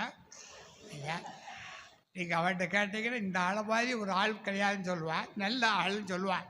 சரியா? வாழ்க்கையில் எப்போதும் மாறுதல் வரும் என்று நான் என்ன செய்கிறேன்? I am waiting for the change in my life. காத்திருத்தலுக்கு என் ஆண்டவர் எப்போதும் பதில் கொடுக்கிற ஆண்டவர். எத்தனை பேர் விசுவாசிக்கிறீங்க? God answers our prayer. Death is not an end, it's only a beginning. மரணம் என்பது முடிவல்ல, அது ஒரு ஆரம்பம். மரணம் முடிவல்ல, அது ஆரம்பம். நம்முடைய தேவனையும் இன்னைக்கு மரித்திருக்கிற நம்முடைய சகோதரியையும் கர்த்தர் தன்னுடைய பிள்ளையாக இணைத்திருக்கிறார். அல்லேலூயா. நம்முடைய உறவு என்ன? அவர் father in heaven hallowed by the name. பரலோகத்தில் இருக்கிற என் பிதாவே என்று அவர் சொன்னார். நீங்கள் நான் இன்றைக்கு அந்த அளவுக்கு உங்கள் ஒவ்வொருவரையும் தாழ்மையாய் கேட்டுக்கொள்கிறேன். எந்த சிலர் பைபிள் கூட கொண்டு வர மாட்டாங்க. என்னை பேசி மாதிரி உட்காந்து நம்ம கேட்டுட்டு போவோம்டா. சிலருக்கு எப்போவே அப்படி தட்டுறதுலே பழக்கம். சரியா? சாரி. என் சகோதரிக்கு he has got a better place. அவங்களுக்கு ஒரு அழகான சிறப்பான இடத்தை கர்த்தர் ஆயத்தம் பண்ணி வைத்திருக்கிறார். She has got a better position. நல்ல ஒரு நிலையை, சிறப்பான நிலையை ஆயத்தம் பண்ணி வைத்திருக்கிறார். And God has a promotion. அவங்களுக்கு ஒரு வாழ்க்கையில் ஒரு ப்ரொமோஷனை கர்த்தர் தந்திருக்கிறார். மரணம் என்பது better place. அது ஒரு நன்மையான இடம். மரணம் இது அவர்களுக்கான கூட்டம் அல்ல, நமக்கான கூட்டம். இன்னைக்கு அநேக அது கொடுத்து போவேன். சிலர் வருவாங்க 8 மணிக்கு ஆராதனை, 9 மணிக்கு தான் வந்து உட்காருவாங்க. அநேக நேரத்தை அதை மதிக்கிறதில்ல.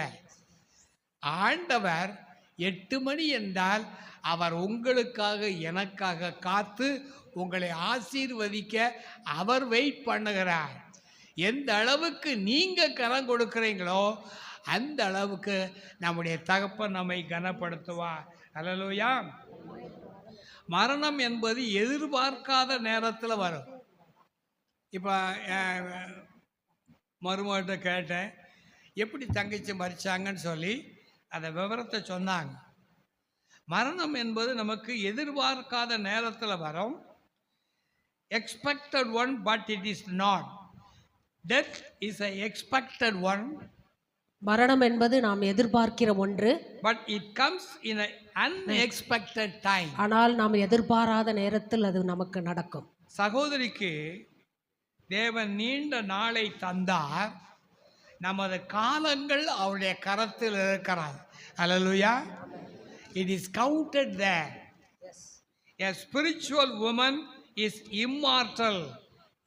ஒரு ஆவிக்குரிய பெண்மணி சாவாமை உள்ளவள். இந்த நம்முடைய ஆட்களை தொற்காலை பற்றி நம்ம பார்க்கிற பொழுது நீங்களும் நானும் அந்த அம்மாவை போல வாழ்க்கையில் நாம் காணப்பட வேண்டும். அவர்கள் மூலமாய் தேவன் செய்யும் வேலையை முடிக்கும் வரை மரணம் அவர்களுக்குள்ளே வராது. நீங்கள் தான் இன்றைக்கி நல்ல ஞாபகத்தை வைத்து கொள்ளுங்கள். ஆண்டவர் உங்களையும் என்னையும் எதற்காக தெரிந்து கொண்டாரோ அது முடியும் வரைக்கும் நமக்கு என்ன வராது. எத்தனை பேர் விசுவாசிக்கிறேன்? கர்த்தர் என்னை அழைத்த அந்த நேரம் வரை அவர் நினைத்துதான் அந்த காரியம் முடிக்கும் வரைக்கும் அவர் என்ன செய்ய என்னை இது தேண்டாது, மரணம் தீண்டார். அவர்கள் அந்த வேத வசனத்தை பார்த்தீங்கன்னா வெளிப்படுத்தல் 11ஆம் அதிகாரத்திலே அவர்கள் சாட்சியை சொல்லி முடித்த பின்புதான் அவர்களுக்கு மரணம் சம்பவித்தது. ஆகையினால நம்முடைய வாழ்க்கையில் நீங்களும் நானும் கவனிக்க வேண்டியது என்னென்னா, ஆண்டவருக்காக நாம் என்ன சாதிக்கிறோம், அதுதான் மிக முக்கியம். இப்போ என்னுடைய வாழ்க்கையில் ஆண்டவர் என்னை அழைத்தது it's only for a teaching profession. கிட்டத்தட்ட என்னுடைய வாழ்க்கை 1969 ஆரம்பித்தது. இந்திய வரைக்கும் நான் டீச் பண்ணுகிறேன்னு சொல்லும் பொழுது ஏதோ இங்கே உள்ளதில் மாத்திரமல்ல, அமெரிக்க ஐக்கிய நாட்டில் அங்கே உள்ளதான பெட்டி ஜெங்கின்ஸ் என்கிறதான அம்மா ஒரு யூனிவர்சிட்டி நடத்தினாங்க. அங்கே போய் நான் அங்கே நடத்துவேன். அவர்களிடத்தில் போய் நான் இந்த வேத வசனத்தை கற்றுக் கொடுப்பேன். ஆண்டவர் என்னை அழைத்தது டீச்சராக. இன்னை வரைக்கும் அதுதான். உலகத்தில் உள்ள 4 கண்டங்களுக்கும் போயிருக்கிறேன். அமெரிக்காவுக்கு 18 தடவை போயிருக்கிறேன். ஆனால் எனக்கு கொடுக்கப்பட்ட வேலை என்னது? டீச்சிங். இப்போ மருமகன் என் மகள் இருக்கிறாங்க. அவர்களுக்கு அந்த போதக ஊழியம் அதை செம்மையாய் செய்கிறார்கள். நீங்களும் நான் எதற்காக அழைக்கப்பட்டோமோ அதை நாம் செய்து முடிக்கும் வரைக்கும் ஆண்டவர் நமக்காக என்ன செய்வார்? காத்திருப்பார். இந்த சகோதரி நம்ம பார்க்கிறோம், அந்த தொர்க்காள், அவளுக்கு ஆங்கிலத்தில் DORS தொர்க்காள், இன்னொன்று தபித்தா TABITHA, 2 பேர்கள் இருந்தது. இன்றைக்கு நான் உங்கள் இடத்துல கேட்குறேன், ஆண்டவர் உங்களுக்கு என்ன பெயர் வைத்திருக்கிறார்? என்ன பெயர் சொல்லி அழைப்பார்? அதாவது அந்த நமக்கு எப்போ அந்த நினைவு வரும்னா, அந்த மரண நேரத்தில் அந்த பெட்டிக்குள்ளே இருக்கும்போது தான் நமக்கு அந்த நினைவு வரும். நான் ஆண்டவருக்காக எதை சாதித்தேன்? அவர் கொடுத்த கோல்டன் கமாண்ட்மெண்ட் என்ன? மத்தேயு 28 அந்த கடைசி 2 வசனப்பா, 18-20 வாசி. The golden commandment given by God. ஆண்டவர் நமக்கு கொடுத்த தங்க வார்த்தை அல்லது தங்க கட்டளை. மத்தேயு 28 18-20, நீங்கள் உலகம் அங்கும் போய்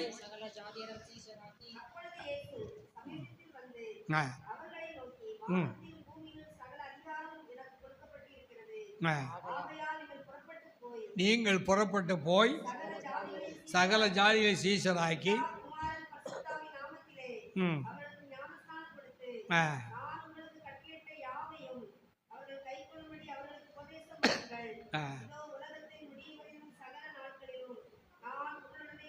இன்னைக்கு காலையில் அவர் அருமையான வாக்குத்தத்தம் தருகிறார். நான் சகல நாட்களில் உங்களோடு இருப்பேன். அல்லேலூயா. இப்போ நான் heart operation, open heart operation பண்ணி அவன் அதில் என்னென்னா வேல்வில் என்ன 60% போச்சுன்ட்டான். சரின்னு சொல்லி அதை ரிப்பேர் பண்ணுவான் அப்படின்னு என் மனைவி கூட்டிகிட்டு போனேன். அங்கே கூட்டிகிட்டு போய் அந்த பயலுக நம்மகிட்ட ஒழுங்காக சொல்ல, இந்த டாக்டர் பயல்களை, யாராவது டாக்டர் இருக்கியா? இந்த டாக்டர் பயல மாதிரி மோசமான பயலுக கிடையாது. அந்த வேல்வை ரெடி பண்ணி அந்த ஆற்றை ரெடி பண்ணி ஒழுங்கா எனக்கு எல்லாம் ஒரு பிரச்சனையும் இல்லாமல் எனக்கு ஹையர் ப்ரெஷரும் கிடையாது, சுகரும் கிடையாது. எவ்வளோ சுகர் வேணாலும் திம்பேன். ஆனால் என் மனைவி கொடுக்க மாட்டேன். ஆனால் அந்த பயல் ஒரு இது கூட சொல்ல, இந்த மருந்தை சாப்பிட்டேன்னா உன்னை கீழே தள்ளும். There won't be any stability. நீ கீழே விழக்கூடிய அளவுக்கு நீ நடப்பேன்னு சொல்லவே இல்லை. 3ஆவது நாள் எழும்பி பாத்ரூமுக்கு போகிறதுக்காக போனால் வலிக்கு விழுந்து அடிபட்டது. பின்ன இந்த பையன் நம்மளை விடுவானுங்களா? அதுக்கப்புறம் போட்டு பல மாதங்கள் கஷ்டப்பட்டேன். ஒரு சிறு பிள்ளையை போல மாறி கட்டில் கட்டி வச்சு போட்டாங்க. என் மருமகனை தவிர வேற யாரையும் பேசவே இல்லை. அவர் ஒரு ஆளைத்தான் நான் மரியாதையாக நடத்தினேன். வேற யார் வந்தாலும் அவங்களுக்கு அடி விழும். அந்த அளவுக்கு இருந்த இந்த மனிதனை இன்னைக்கு ஆண்டவர் வைத்திருக்கிறார் என்றால் என்னுடைய காலம் முடியும் வரை எனக்கு மரணம் வராது. அல்லேலூயா. நீங்களும் நானும் அதான் சொல்கிறேன். உங்கள் ஒவ்வொருவரையும் சொல்லுகிறேன், what is your aim in your life? உங்களுடைய வாழ்க்கையில் என்ன விதமான ஒரு அந்த எய்ம் என்னப்பா, நோக்கம் என்ன? உங்களுடைய வாழ்க்கையில் வாட் இஸ் யுவர் டெஸ்டினேஷன்? உங்களுடைய வாழ்க்கையுடைய முடிவு என்ன பார்க்க வேண்டும். இந்த சகோதரி சக்சஸ்ஃபுல் ஊழிய பெண்ணாக இருந்தார் என்று நமக்கு தெரியும். ஆங்கிலத்தில் ஷீ இஸ் அ வெயிட்ஃபுல் ஒர்க்கர், காத்திருந்த ஊழியக்காரி. தொர்க்காள் காத்திருந்த ஊழியக்காரி. என்னுடைய சகோதரியும் அவர்கள் காத்திருந்தார்கள். குறிப்பிட்ட நேரம் வந்த பொழுது கர்த்தர் அவர்களை சேர்த்து கொண்டார். இன்றைக்கு பெரிய காரியம் என்ன என்றால், பரிசுத்த பெண்ணாக அவர்கள் வாழ்ந்தார்கள். பரிசுத்தராக நாம் அவர் பரிசுத்தராய் இருக்கிறது போல நீங்கள் எப்படி இருங்க, பரிசுத்தராய் இருங்க. அதுதான் ஆண்டவர் அழைத்தது. அதில் வந்து வாழ்க்கையில் நம்ம பார்க்கும் பொழுது there are so many distraction. வாழ்க்கையில் என்னப்பா டிஸ்ட்ராக்ஷன்னா பிளவுகளா, பிரிவினைகளா, சரி, so many attractions, so many disturbances வாழ்க்கையில் இருக்குது. நம்ம வாழ்க்கையிலும் அதுதான். நம்ம ஏதோ இந்த கூட்டத்துக்கு வந்தோம், ஏதோ ஒரு பிரசங்கத்தை கேட்டால் ஒருத்தர் அதை சொன்னார், அது அல்ல. நம்முடைய வாழ்க்கையில் நாம் எந்த அளவுக்கு அந்த அட்ராக்ஷன். நான் இன்னைய வரைக்கும் பைபிள் ஸ்டடி, அவர் வந்து சிறுவண்டத்தில் பாஸ்டராக இருந்தார், பாஸ்டர் ஆபிரகாம். என் வீட்டில் வந்து நான் காலேஜில் இப்போ வேலை பார்த்தேன், சாயிரபுரம் காலேஜ் வேலை பார்த்தேன். என் வீட்டில் வந்து பைபிள் ஸ்டடி எடுப்பார். அவர் சொல்லி கொடுத்த பாடம் தான் இன்னைய வரைக்கும் என்னை நடத்துகிறார். இப்போ ஏன் மாணவர்கிட்ட கேட்டீங்கன்னா, மனாஸ் இங்கே இருக்கிறார். மனாஸ் ஊழியரை பற்றி உங்களுக்கு தெரியும், ஒரு மகனை பற்றியும் தெரியும். மனாஸ் என்கிட்ட 3 வருஷம் படித்தார். இன்றைக்கும் சொல்வார், பாஸ்டர் நீங்கள் சொல்லி கொடுத்ததான் ஞாபகம். அந்த அளவுக்கு நீங்களும் நானும் வேத வசனத்தில் there may be many attraction or disturbances, ஆனால் how you have to obey the word of God. உங்கள் கையில் இருக்க வேத புத்தகத்துக்கு எந்த அளவுக்கு கனம் கொடுக்குறீங்க. It is not how you start the life, ஆரம்பிக்கிறீர்கள் என்பது ஒரு பொருட்டல்ல, but how you finish your life. எப்படி உங்கள் வாழ்க்கையை முடிக்கிறீர்கள் என்பதுதான் முக்கியம். எப்படி வாழ்ந்தோம் என்பது முக்கியம் அல்ல, எப்படி வாழ்ந்து முடிக்க போகிறோம் என்பது முக்கியம். Many have good dealings, but we need good endings. பல பேர் நல்ல வாழ்க்கை முறைகளை கையாண்டிருக்கலாம், ஆனால் எப்படி முடிக்கிறார்கள் என்பதுதான். அநேகருக்கு நல்ல ஆரம்பம், ஆனால் மோசமான முடிவு. அந்த அம்மாள் தொர்க்காள், her end is very good. அவருடைய மரணம் நன்றாக இருந்தது. A father makes a leader. நல்லா ஞாபகம். A father makes a leader, but the leader makes the nation. நீங்கள் நானும் நம்முடைய பரலோக அப்பாவாகிய தேவன் நமகை தகப்பனாக, இப்போ விருத்தாச்சலத்தில் என் மருமகனை தகப்பனாக வைத்திருக்கிறார். அதன் மூலமாக அந்த தகப்பன் மூலமாக எதை அவர் உண்டாக்குகிறார் என்றால், ஒரு தேசத்தை கர்த்தர் உருவாக்குகிறார். அல்லேலூயா. ஊழியனா இருக்க, இப்போ என் மகன் அவர் மெட்ராஸில் இருக்கார். அவருடைய நோக்கம் என்ன? அவர் மூலமாக என்ன உண்டாக வேண்டும்? தேசங்கள் உருவாக வேண்டும். தொர்க்காள் மரித்தாள், ஆனால் அவளை பற்றி இன்றைக்கும் பேசுகிறோம். மரிப்பது முக்கியமல்ல, நம்மை பற்றி என்ன சொல்வார்கள். நம்முடைய வாழ்க்கை மிக சுருக்கமான வாழ்க்கை. அந்த சுருக்கமான வாழ்க்கை it must become a diamond. அது தமிழ் நவரத்னமா? டைமண்ட்னா நவரத்ன கல்லை போல மாற வேண்டும். She is a living epistle. Dorcas is a living epistle. Dorcas ஒரு என்னப்பா? உயிருள்ள கடிதம். தொர்க்காள் உயிருள்ள கடிதம். நீங்கள் நானும் உங்க பேரை சொல்லி you must become a living epistle. இன்றைக்கு ஒவ்வொருவரையும் நான் தாழ்மையாக சொல்லுகிறேன், நீங்கள் யார் என்பது எனக்கு தெரியாது. நான் அது அல்ல முக்கியம். உங்களுடைய வாழ்க்கையில் you must become a living epistle so that everybody can become a bachelor of reading the Bible. உங்கள் மூலமாக அநேகர் என்ன செய்ய வேண்டும்? கற்றுக்கொள்ள வேண்டும். அதே போல் நம்முடைய வாழ்க்கையை நாம் என்ன செய்ய வேண்டும்? அர்ப்பணிக்க வேண்டும். அது நமக்கு பிரயோஜனம். As the Lord, as the day goes on, refresh my spirit. நீங்கள் ஒவ்வொருவரும் ஜெபிக்க வேண்டிய காரியம் என்ன?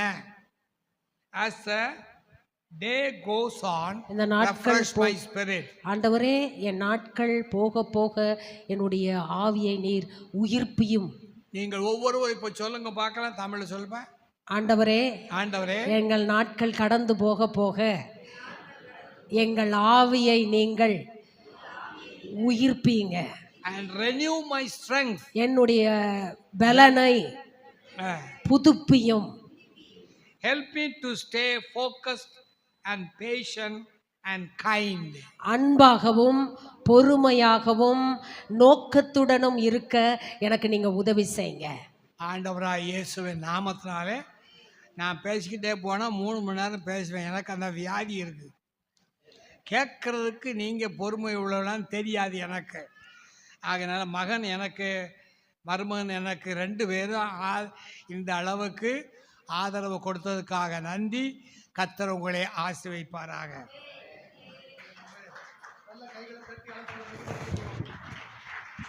கர்த்தர் நல்லவர். நல்ல தொற்காலை முன்னிட்டு ஆண்டவர் நல்ல ஒரு வார்த்தைகளை நமக்கு கொடுத்தார். நல்ல ஊழிய அனுபவத்தில் 50 ஆண்டுகளுக்கு மேலாக நல்ல சுவாரஸ்யமாய் நமக்கு வார்த்தைகளை கொடுத்தார்கள். ஒரு நிமிஷம் அப்படியே கண்களை மூடி நம்ம அப்படியே ஸ்தோத்திரம் பண்ணுங்க. தொற்காள், ஆமேன், ஸ்தோத்திரம். மரித்த பின்பும் அவருடைய கிரியைகள் பேசப்பட்டு கொண்டிருந்தது. ஆமேன், ஸ்தோத்திரம், ஸ்தோத்திரம்.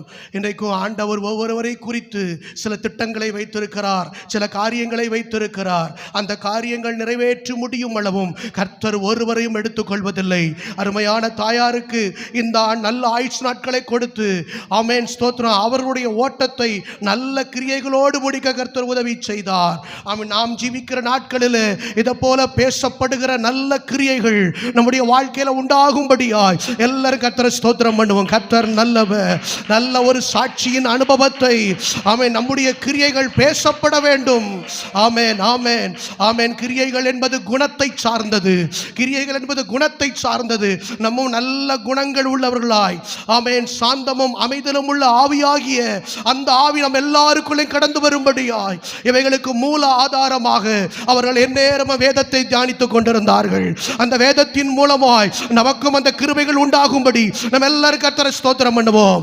ஸ்தோத்திரம், ஸ்தோத்திரம், ஸ்தோத்திரம், ஸ்தோத்திரம். ஆண்டவரே, ஆண்டவர் நல்ல விலையேற பெற்ற வார்த்தைகளுக்காக உமக்கு நாங்கள் நன்றி செலுத்துகிறோம். இந்த வார்த்தைகளை தந்த அருமையான தகப்பனாருக்காக ஸ்தோத்திரம். இன்னும் பலப்படுத்துங்க, இன்னும் பயன்படுத்துங்க, இயேசுவின் நாமத்தில், ஆமென். இப்போதும் கடைசியாக, ஆமென், நன்றி உரையை வழங்குவதற்கு அருமையான அண்ணன் டேவிட் அண்ணன் அவர்கள் வருவார்கள். அதைத் தொடர்ந்து கடைசி ஆசீர்வாத ஜெபத்தை பாஸ்டர் சாம் ஜெயபால் அவர்கள் ஏறெடுத்து முடிப்பார்கள். கர்த்தருடைய நாமம் மகிமைப்படுவதாக. நான் 2 வசனத்தை நான் குறிப்பிட விரும்புகிறேன். நன்றி சொல்லும்படியாக நிற்கும் பொழுது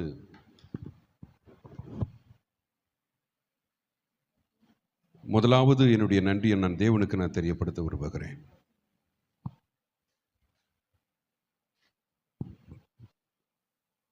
அப்போஸ்தலர் நடபடிகள் 13ஆம் அதிகாரம் 22ஆம் வசனத்தை முதலாவது வாசிக்கலாம். பின்பு அவர் அவனை தள்ளி தாவீதை அவர்களுக்கு ராஜாவாக ஏற்படுத்தி ஈசாயின் குமாரனாகிய தாவீதை என் இருதயத்திற்கு ஏற்றவனாக கண்டேன். எனக்கு சித்தமானவைகளை எல்லாம் அவன் செய்வான் என்று அவனை குறித்து, இது பார்த்தீங்கன்னா ஃபியூச்சர் டென்ஸில் இருக்குது. எனக்கு சித்தமானவைகளை எல்லாம் அவன் செய்வான். 36ஆம் வசனத்தில் வாசிக்கும் பொழுது, தாவீது தன் காலத்திலே தேவனுடைய சித்தத்தின்படி அவருக்கு ஊழியம் செய்த பின்பு நித்திரை அடைந்து, அவனை குறித்து சொல்லப்பட்ட தீர்க்க தரிசனத்தின்படியே அவனுடைய வாழ்க்கை முடிந்தது. அவன் என் சித்தமானதெல்லாம் செய்வான், சித்தத்தின்படியே செய்தான். என் தகப்பனையும் தாயையும் குறித்து நான் சொல்ல வேண்டிய காரியம் அதுதான். அவங்க தேவனுடைய சித்தத்தை செய்ய, அவர்களை குறித்து தேவன் என்னெல்லாம் செய்யணும்னு வைத்திருந்தாரோ அதெல்லாம் செய்து முடித்த பின்பு அவர்களை தம்முடைய ராஜ்யத்துக்கு எடுத்துக்கொண்டார். அந்த தயவுக்காக நான் கர்த்தரை நான் துதிக்கிறேன். ஸ்தோத்திரம். நேற்று தினத்தில் எப்படி ஒரு எண்ணம் வந்தது, நம்ம அனாதை ஆயிட்டோம், அப்பா மரித்த பொழுதே அன்னைக்கு அளவே இல்லை. நான் நேற்று அம்மா இருந்திருக்கும், நான் கொஞ்ச நேரம் கண்கலங்கன்னா நான் அப்புறம் அழலை. மதுரையில் தாஜ் ஹோட்டலில் நான் வந்து தங்கியிருந்தேன் ஜெபத்துக்காக. காலையில் கொஞ்ச நேரம் இருந்து டிவி போட்டேன். அதில் ஒரு பாட்டு, உம்மை அப்பான்னு கூப்பிட தான் ஆசை. அந்த பாடல் கேட்ட உடனே அழ ஆரம்பிச்சிட்டேன். எங்கள் அப்பாவுடைய மரணத்தை நாங்கள் தான் ரொம்ப அழுதேன். தனியாக இருந்தேன் அன்னைக்கு. இனி இந்த உலகத்தில் யாரையும் நான் அப்பான்னு கூப்பிட முடியாதுல்ல, மரித்து போனார். எங்கள் அப்பா வைத்த கல்லறையை நேற்று தான் திரும்பி இப்போ பார்த்தேன். 20 வருஷம் அந்த பக்கமே நான் திரும்பலை. ஒரு நாள் அந்த இடத்துல போய் காரை நிப்பாட்டிட்டு இறங்கினேன், பைத்தியம் பிடித்தது போல் ஆகிட்டேன். எனக்கு திருப்பி காரில் ஏறி உடனே போயிட்டேன். ஏன்னா நான் விருத்தாச்சலத்தில் எப்படி தான் நினைத்துக்கொள்வேன்னா, அப்பா அங்கே இருக்கிறாங்க, ஊரில் இருக்கிறார், அங்கே என் ஊழியம் நடந்துகிட்டு இருக்கு, அவ்வளோதான். இப்போ அம்மாவும் இல்லை அப்படிங்கும் பொழுது ரொம்ப கொடூரமாக இருந்தது அந்த காரியங்கள் நினைத்து பார்க்க. ஆனாலும் கர்த்தர் இந்த வார்த்தையினால் என்னை தேற்றினார். அவங்க சித்தத்தை செய்துட்டாங்க, அவங்க காலங்கள் முடிந்தது. ஏன்னா அப்பா மரித்த 2வது நாள் அம்மா மரித்திருக்க வேண்டும். சேகர் வரலைங்க, எங்கள் பெரியப்பா பையன். ஏஞ்சல் ஹாஸ்பிட்டலில் தான் வச்சுருந்தோம். நான் பிரயாணத்தில் வந்து அங்கே வந்து அப்பா இறந்ததான அந்த டெத்து காரியம், அதுக்கு உடனே அந்த 2வது நாள் அங்கே ஏஞ்சல் ஹாஸ்பிட்டலில் அவர் டாக்டர் பேர் மறந்துட்டேன், அவர் மூத்தவர் இருந்தார், எட்வர்டு. ஓடுறார். என்ன சொல்லிட்டு போனால், ப்ரேயர் பண்ணிக்கு முடிஞ்சிட்டு அம்மா லைஃப் அன்றைக்கி முடிஞ்சிருக்கணும். அப்புறம் எப்படியோ அன்றைக்கி காப்பாற்றினாங்க. அதுக்கு பின்பு ஹார்ட் சர்ஜரி. ஆக்சுவலாக அம்மா தான் மறிப்பாங்கன்ற சூழ்நிலை இருந்தால் 20 வருஷத்துக்கு முன்னாடி. ஏன்னா அம்மாவுக்கு தான் ஹார்ட்டில் பெயின், அவங்களுக்கு தான் இறுதிய வலி. ஆனால் மரித்தது அப்பா. அம்மா நாக்கு கீழே மாத்திரை வச்சுட்டே தான் உட்காந்துருந்தாங்க. ஹாஸ்பிட்டல் அட்மிட் பண்ணோம். அப்புறம் உடனே மெட்ராஸ் கூட்டு போய் தான் சர்ஜரி பண்ணி இந்த 20 ஆண்டுகள் நான் ஆண்டவருக்கு நன்றி சொன்னேன். எப்படி நன்றி சொன்னேன்? ஆண்டவரே, அன்னைக்கே எங்கள் அம்மா மரித்திருந்தா நாங்கள் திக்கற்றவர்களாக நின்று இருப்போம். எப்சி நிலைமை யோசித்து பாருங்கள். அன்னைக்கு கை குழந்தையோடு இருக்கிறா, இன்னைக்கு அவள் கல்லூரி படிக்கிற பிள்ளையா இருக்கிறா, கை குழந்தையோடு கூட இவ வீட்டில் இருக்கிறா. புருஷனால் கைவிடப்பட்டு ஒரு லாரியில் வந்து இறங்குறத அப்பா பார்க்குறாங்க. அடுத்த நாள் அப்பா மறிக்கிறாங்க. நான் வீட்டுக்கு வரேன், எல்லாம் 2 வாஷிங் மிஷின் 2 ஃப்ரிட்ஜ் இருக்குது. அம்மாட்ட கேட்டேன், என்னம்மா விஷயம்னே. இதுதான்டா அப்படின்னு எனக்கு விஷயத்த சொன்னாங்க அம்மா. 2வது நாள் அம்மாவுடைய மரணம்னா தாங்கியிருக்கவே முடியாது என்னால். நேற்று அவருக்கு நன்றி செலுத்துகிறேன். இந்த தந்ததான இந்த 20 ஆண்டுகளுக்காக நன்றி ஆண்டவரே. 19 ஆண்டுகள் முடிந்து போனது. கர்த்தர் இந்த 19 ஆண்டுகளில் நாங்கள் ஸ்திரப்படுவதற்கும், ஏன்னா எனக்கு அப்போது 40 வயது, இப்போ எனக்கு 60. கடந்த 19ஆம் தேதி தான் என்னுடைய 60வது வருடத்தை நான் துவங்கினேன். எனக்கு என்னுடைய 60வது வயது வரைக்கும் என் தாய் எனக்கு தந்த தேவனுக்கு நன்றி. இந்த 20 வருஷத்தில் எப்சியும் அவள் தன்னை திடப்படுத்திக் கொள்வதற்கு, தன் லைஃப்பை திடப்படுத்திக் கொள்வதற்கு கிருபை செய்த தேவனுக்கு என்னுடைய முதலாவது நன்றியை நான் சொன்னேன். கர்த்தர் எங்கள் அப்பாவை குறித்து, எங்கள் அம்மாவை குறித்து என்னெல்லாம் அவர் மனதில் வைத்திருந்தாரோ அதெல்லாம் நிறைவேற்றின அந்த தெய்வத்திற்கு ஸ்தோத்திரம். பிள்ளைகள் எல்லாம் வாழ்ந்திருக்க பார்த்துட்டாங்க. பிள்ளைகளாம் வாழ்ந்திருக்கத்தக்கதான கிருபைகளை தேவன் தந்திருக்கிறார். ஸ்தோத்திரம். அவர் நம்மை குறித்து, தமிழத்தில் அன்பு கூறுகளை குறித்து அவர் வைத்திருக்கிறதான அந்த பெரிய காரியங்களை கண் கண்டதில்லையாம், காது கேட்டதில்லையாம், மனுஷனுடைய சிந்தனையிலும் தோன்றினதும் இல்லையாம். தேவன் நம் ஒவ்வொருவருக்கும் வைத்த வார்த்தையின்படியே செய்து முடிப்பார். செய்து முடித்த பின்புதான் நித்திரை.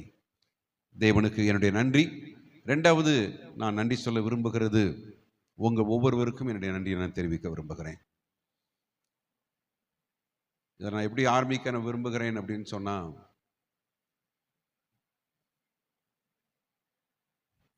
முதலாவது நான் நன்றி சொல்ல விரும்புகிறது தாளையத்தில் ஊழியம் செய்கிறதான அண்ணனி எபினேசருக்கு. அந்த நாட்களிலிருந்து எனக்கு விவரம் தெரிந்த நாட்களில் இருந்து இந்த குடும்பத்தோட கூட நெருங்கி பழகிற அண்ணன். நான் அண்ணன் தான் எப்பயுமே கூப்பிடுவேன் அவரை. நான் நினைக்க அவங்க திருமணத்துக்கு முன்னாடி என்னென்ன அவங்க திருமணத்துக்கு முன்னாடியே அவங்க இங்கே பழக்கம். அடிக்கடி வீட்டுக்கு வருவாங்க. எங்களோடு கூட அவங்க எல்லா சூழ்நிலையிலும் இருந்திருக்கிறாங்க. அப்பாவுடைய கஷ்டம் தெரியும், அப்பாவுடைய நிறைவு தெரியும். எல்லா சூழ்நிலையிலும் எங்களோடு கூட பயணித்த அண்ணன். அப்பாவுடைய மரணத்திலையும் இருந்தாங்க. நேற்று அம்மாவுடைய இறுதி காரியங்களிலும் அவங்க கூட இருந்து செய்த எல்லா நன்மையான காரியங்களுக்கும் நன்றி செலுத்துகிறேன். கர்த்தர் உங்களை ஆசீர்வதிப்பார். அதே போல் தம்பி சுரேஷ்க்கு என்னுடைய நன்றி என்ன தெரிவிக்கிறேன். அவன் ஒருவேளை அவன் சொல்கிறதுனால தப்படுத்துக்கிறாதீங்க. அவன் எங்கள் கிராமம்தான். சின்ன பையனாக நாங்கள் இருக்கும் பொழுதெல்லாம் ஒன்றா கிரிக்கெட் விளையாடினதெல்லாம் அடிக்கடி ஞாபகம் வரும். அப்போ அவன் சிறு பையன். நான் அந்த கல்லூரி படிச்சுட்டு தான் அவன் ஸ்கூலிங்கில் இருந்தான். பின்னாட்கள் இங்கே வந்து அப்பா கூட இணைந்தது.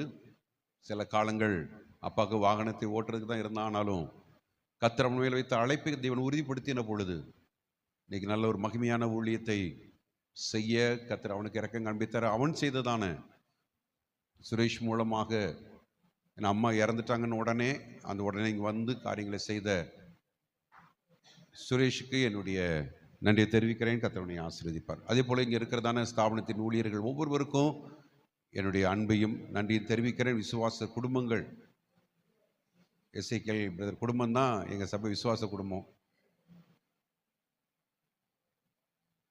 அக்காவை அதனால தான் நான் வேண்டாம் தான் சொன்னாங்க. நான் வந்து முன்னாடி வந்து நில்லுங்க அப்படின்னு. ஏன்னா எஸ்தர் மரித்த பொழுது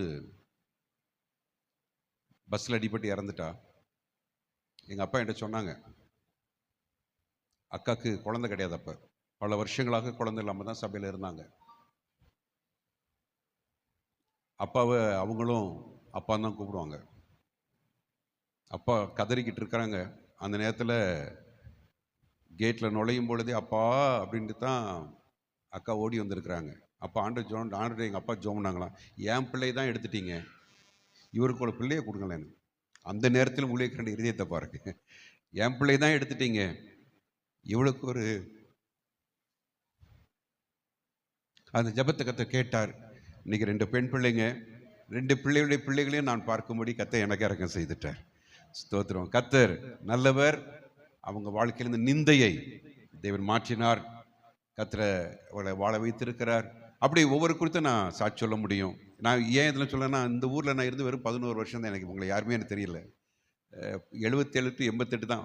அப்புறம்லாம் 2 நாள் 3 நாள் தான் வந்துட்டு உடனே நான் போயிடுவேன். இந்த ஊரில் ரொம்ப அதிக நாட்கள் நான் இருக்கலை. ஸ்தோத்திரம். உங்கள் எல்லாருக்கும் என்னுடைய அன்பையும் என்னுடைய கனத்தையும் உங்களுக்கு நான் தெரியப்படுத்துகிறேன். நீங்கள் நேற்றைய தினம் வந்திருந்திருந்தீங்க.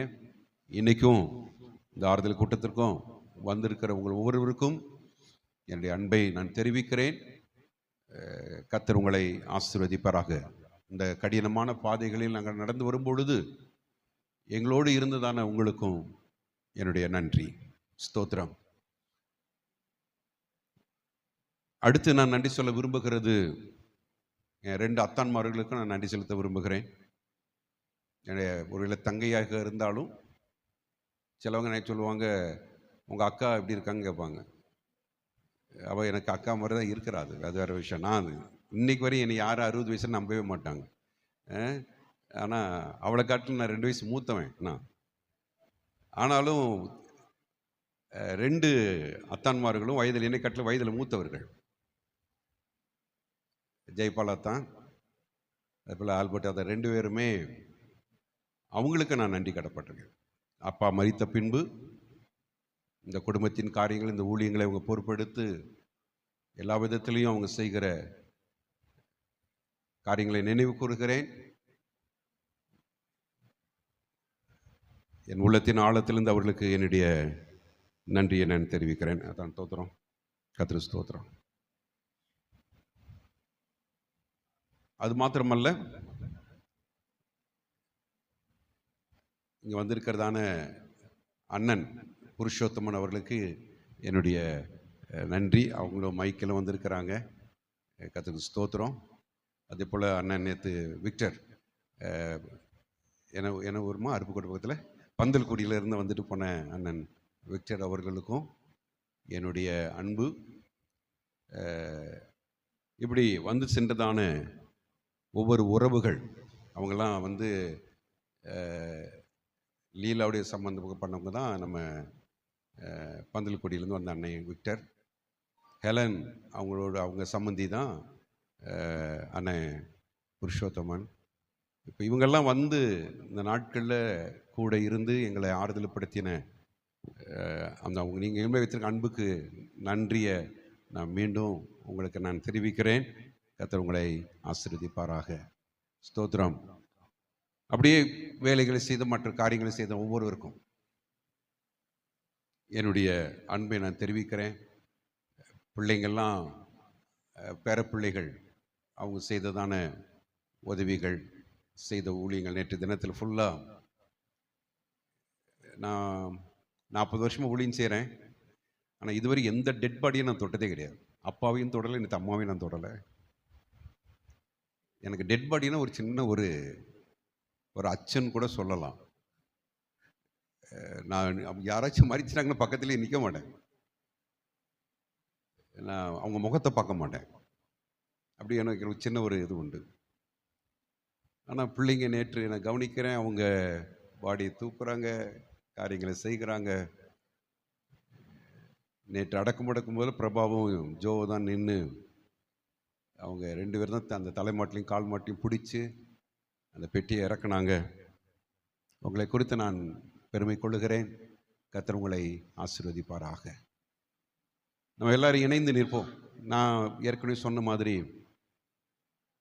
அப்பாவும் இறந்த மாதிரி நான் மனசில் நினச்சதே இல்லை. அம்மாவையும் அப்படி நினைக்கும். நேற்று எங்கள் விசுவாசிகள் வந்திருந்த விசுவாசிகள் நான் இங்கிருந்து அனுப்பும்போது கூட பாஸ்டர் நாளைக்கு வந்துடுவீங்களா? இல்லை அம்மா அப்படின்னு வந்துட்டு வா. இல்லை, அம்மா இருக்கிறது போல தான் அந்த நினைவுகள். அம்மா இருக்கும்போது நான் என்ன செய்தேனோ அதை தொடர்ந்து நான் செய்வேன். ஒரு நாளும் எப்சி தனியாக இருக்கான்னு யோசிக்கணும்னு அவசியம் இல்லை. நாங்கள் இருக்கிறோம்.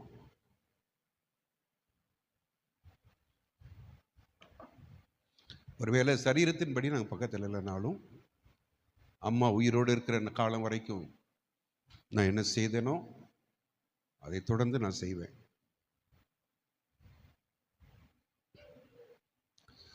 பல ஆயிரங்கள் லட்சங்களை கொடுக்கும்படி கர்த்தர் எனக்கு உதவி செய்கிறார்.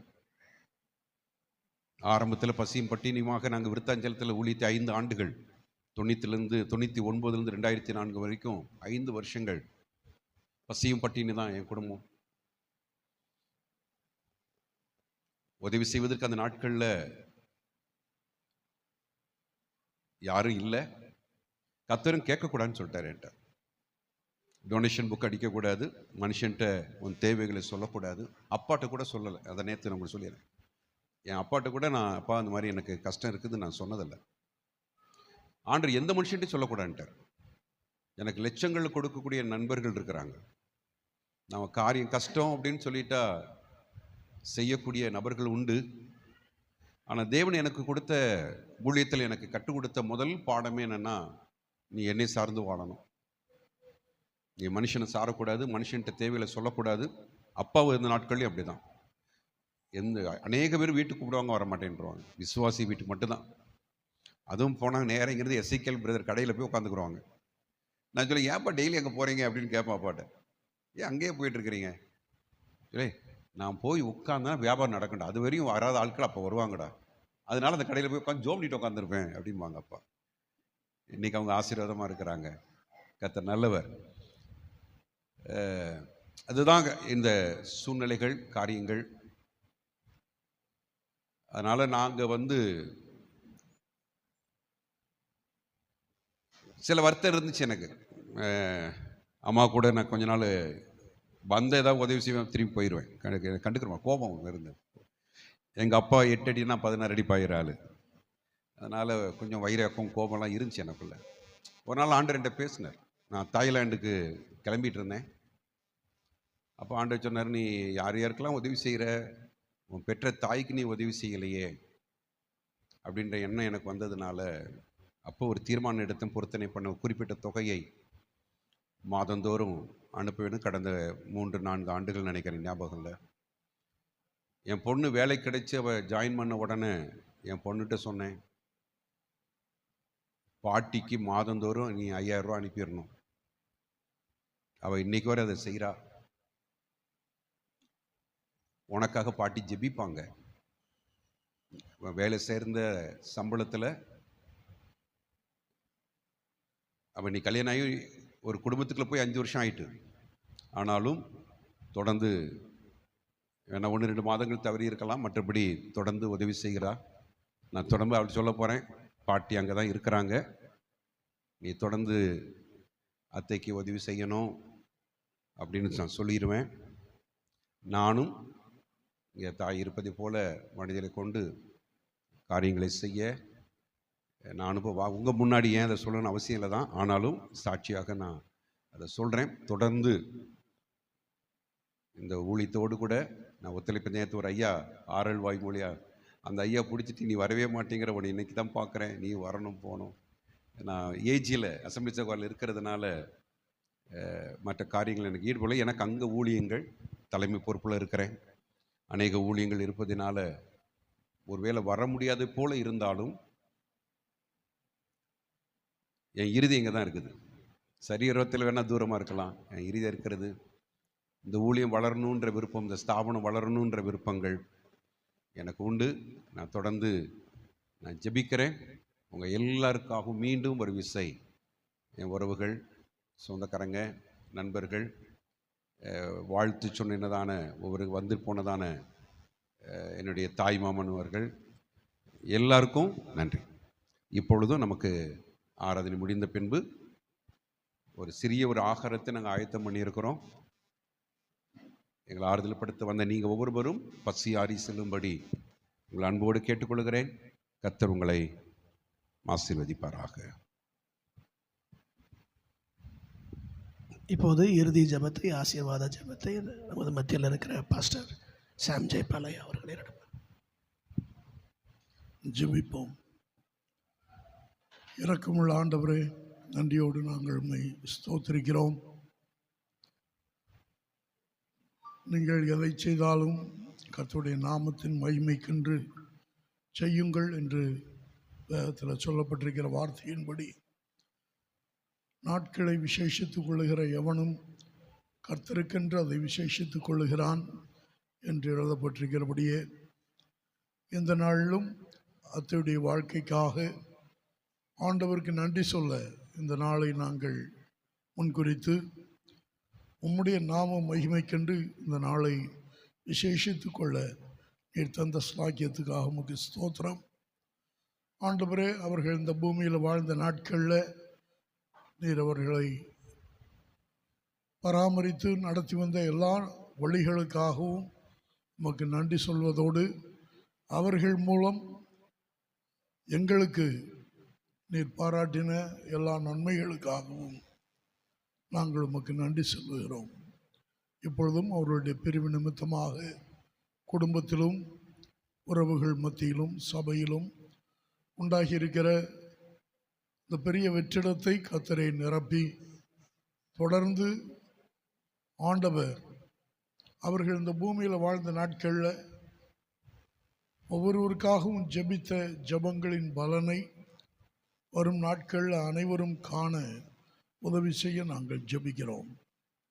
நீதிமான் தன் உத்தமத்தில் நடக்கிறான், அவனுக்கு பின்பு அவன் பிள்ளைகள் பாக்கியவான்களாய் இருப்பார்கள் என்று எழுதப்பட்டிருக்கிறபடி ஆண்டவரே, அத்தை இந்த பூமியில் வாழ்ந்த நாட்களில் உத்தமமாய் உம்மை பின்பற்றினார்கள்.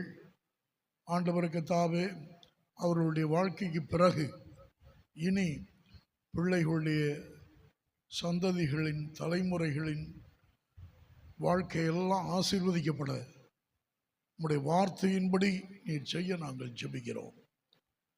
இந்த நாளிலும் குடும்பத்தை ஆற்றி பலப்படுத்த கூடி வந்திருக்கிற ஒவ்வொருவரையும் தனித்தனியாய் பேராய் குடும்பமாய் ஆசீர்வதியும். உம்முடைய நாமத்தை தொடர்ந்து எங்களில் மகிமைப்படுத்திக் கொள்ளும். கனம் மகிமையெல்லாம் உமக்கு செலுத்துகிறோம். ஆண்டவர் இயேசுவின் நாமத்தில் வேண்டிக் கொள்கிறோம் பிதாவே, ஆமென். என் ஆத்துமாவே கர்த்தரை ஸ்தோத்திரி, என் ஆத்துமாவே கர்த்தரை ஸ்தோத்திரி, கர்த்தர் செய்த சகல உபகாரங்களையும் மறவாதே. ஆமென். நம்முடைய கர்த்தராகிய இயேசு கிறிஸ்துவின் கிருபையும் பிதாவாகிய தேவனுடைய அன்பும் பரிசுத்த ஆவியானவருடைய ஐக்கியமும் சமாதானமும் பாதுகாப்பும் வழி நடத்துதலும் என்றும் என்றும் சதா காலங்களிலும் நம் அனைவரோடும் கர்த்தருடைய வருகை பரியந்தம் உண்டாயிருப்பதாக. ஆமென். தேங்க்யூ. தேங்க்யூ. வந்த யாவருக்கும் நன்றி. எல்லாரும் இருந்து சாப்பிட்டு விட்டு போகும்படி அன்பாய் கேட்டுக்கொள்கிறோம்.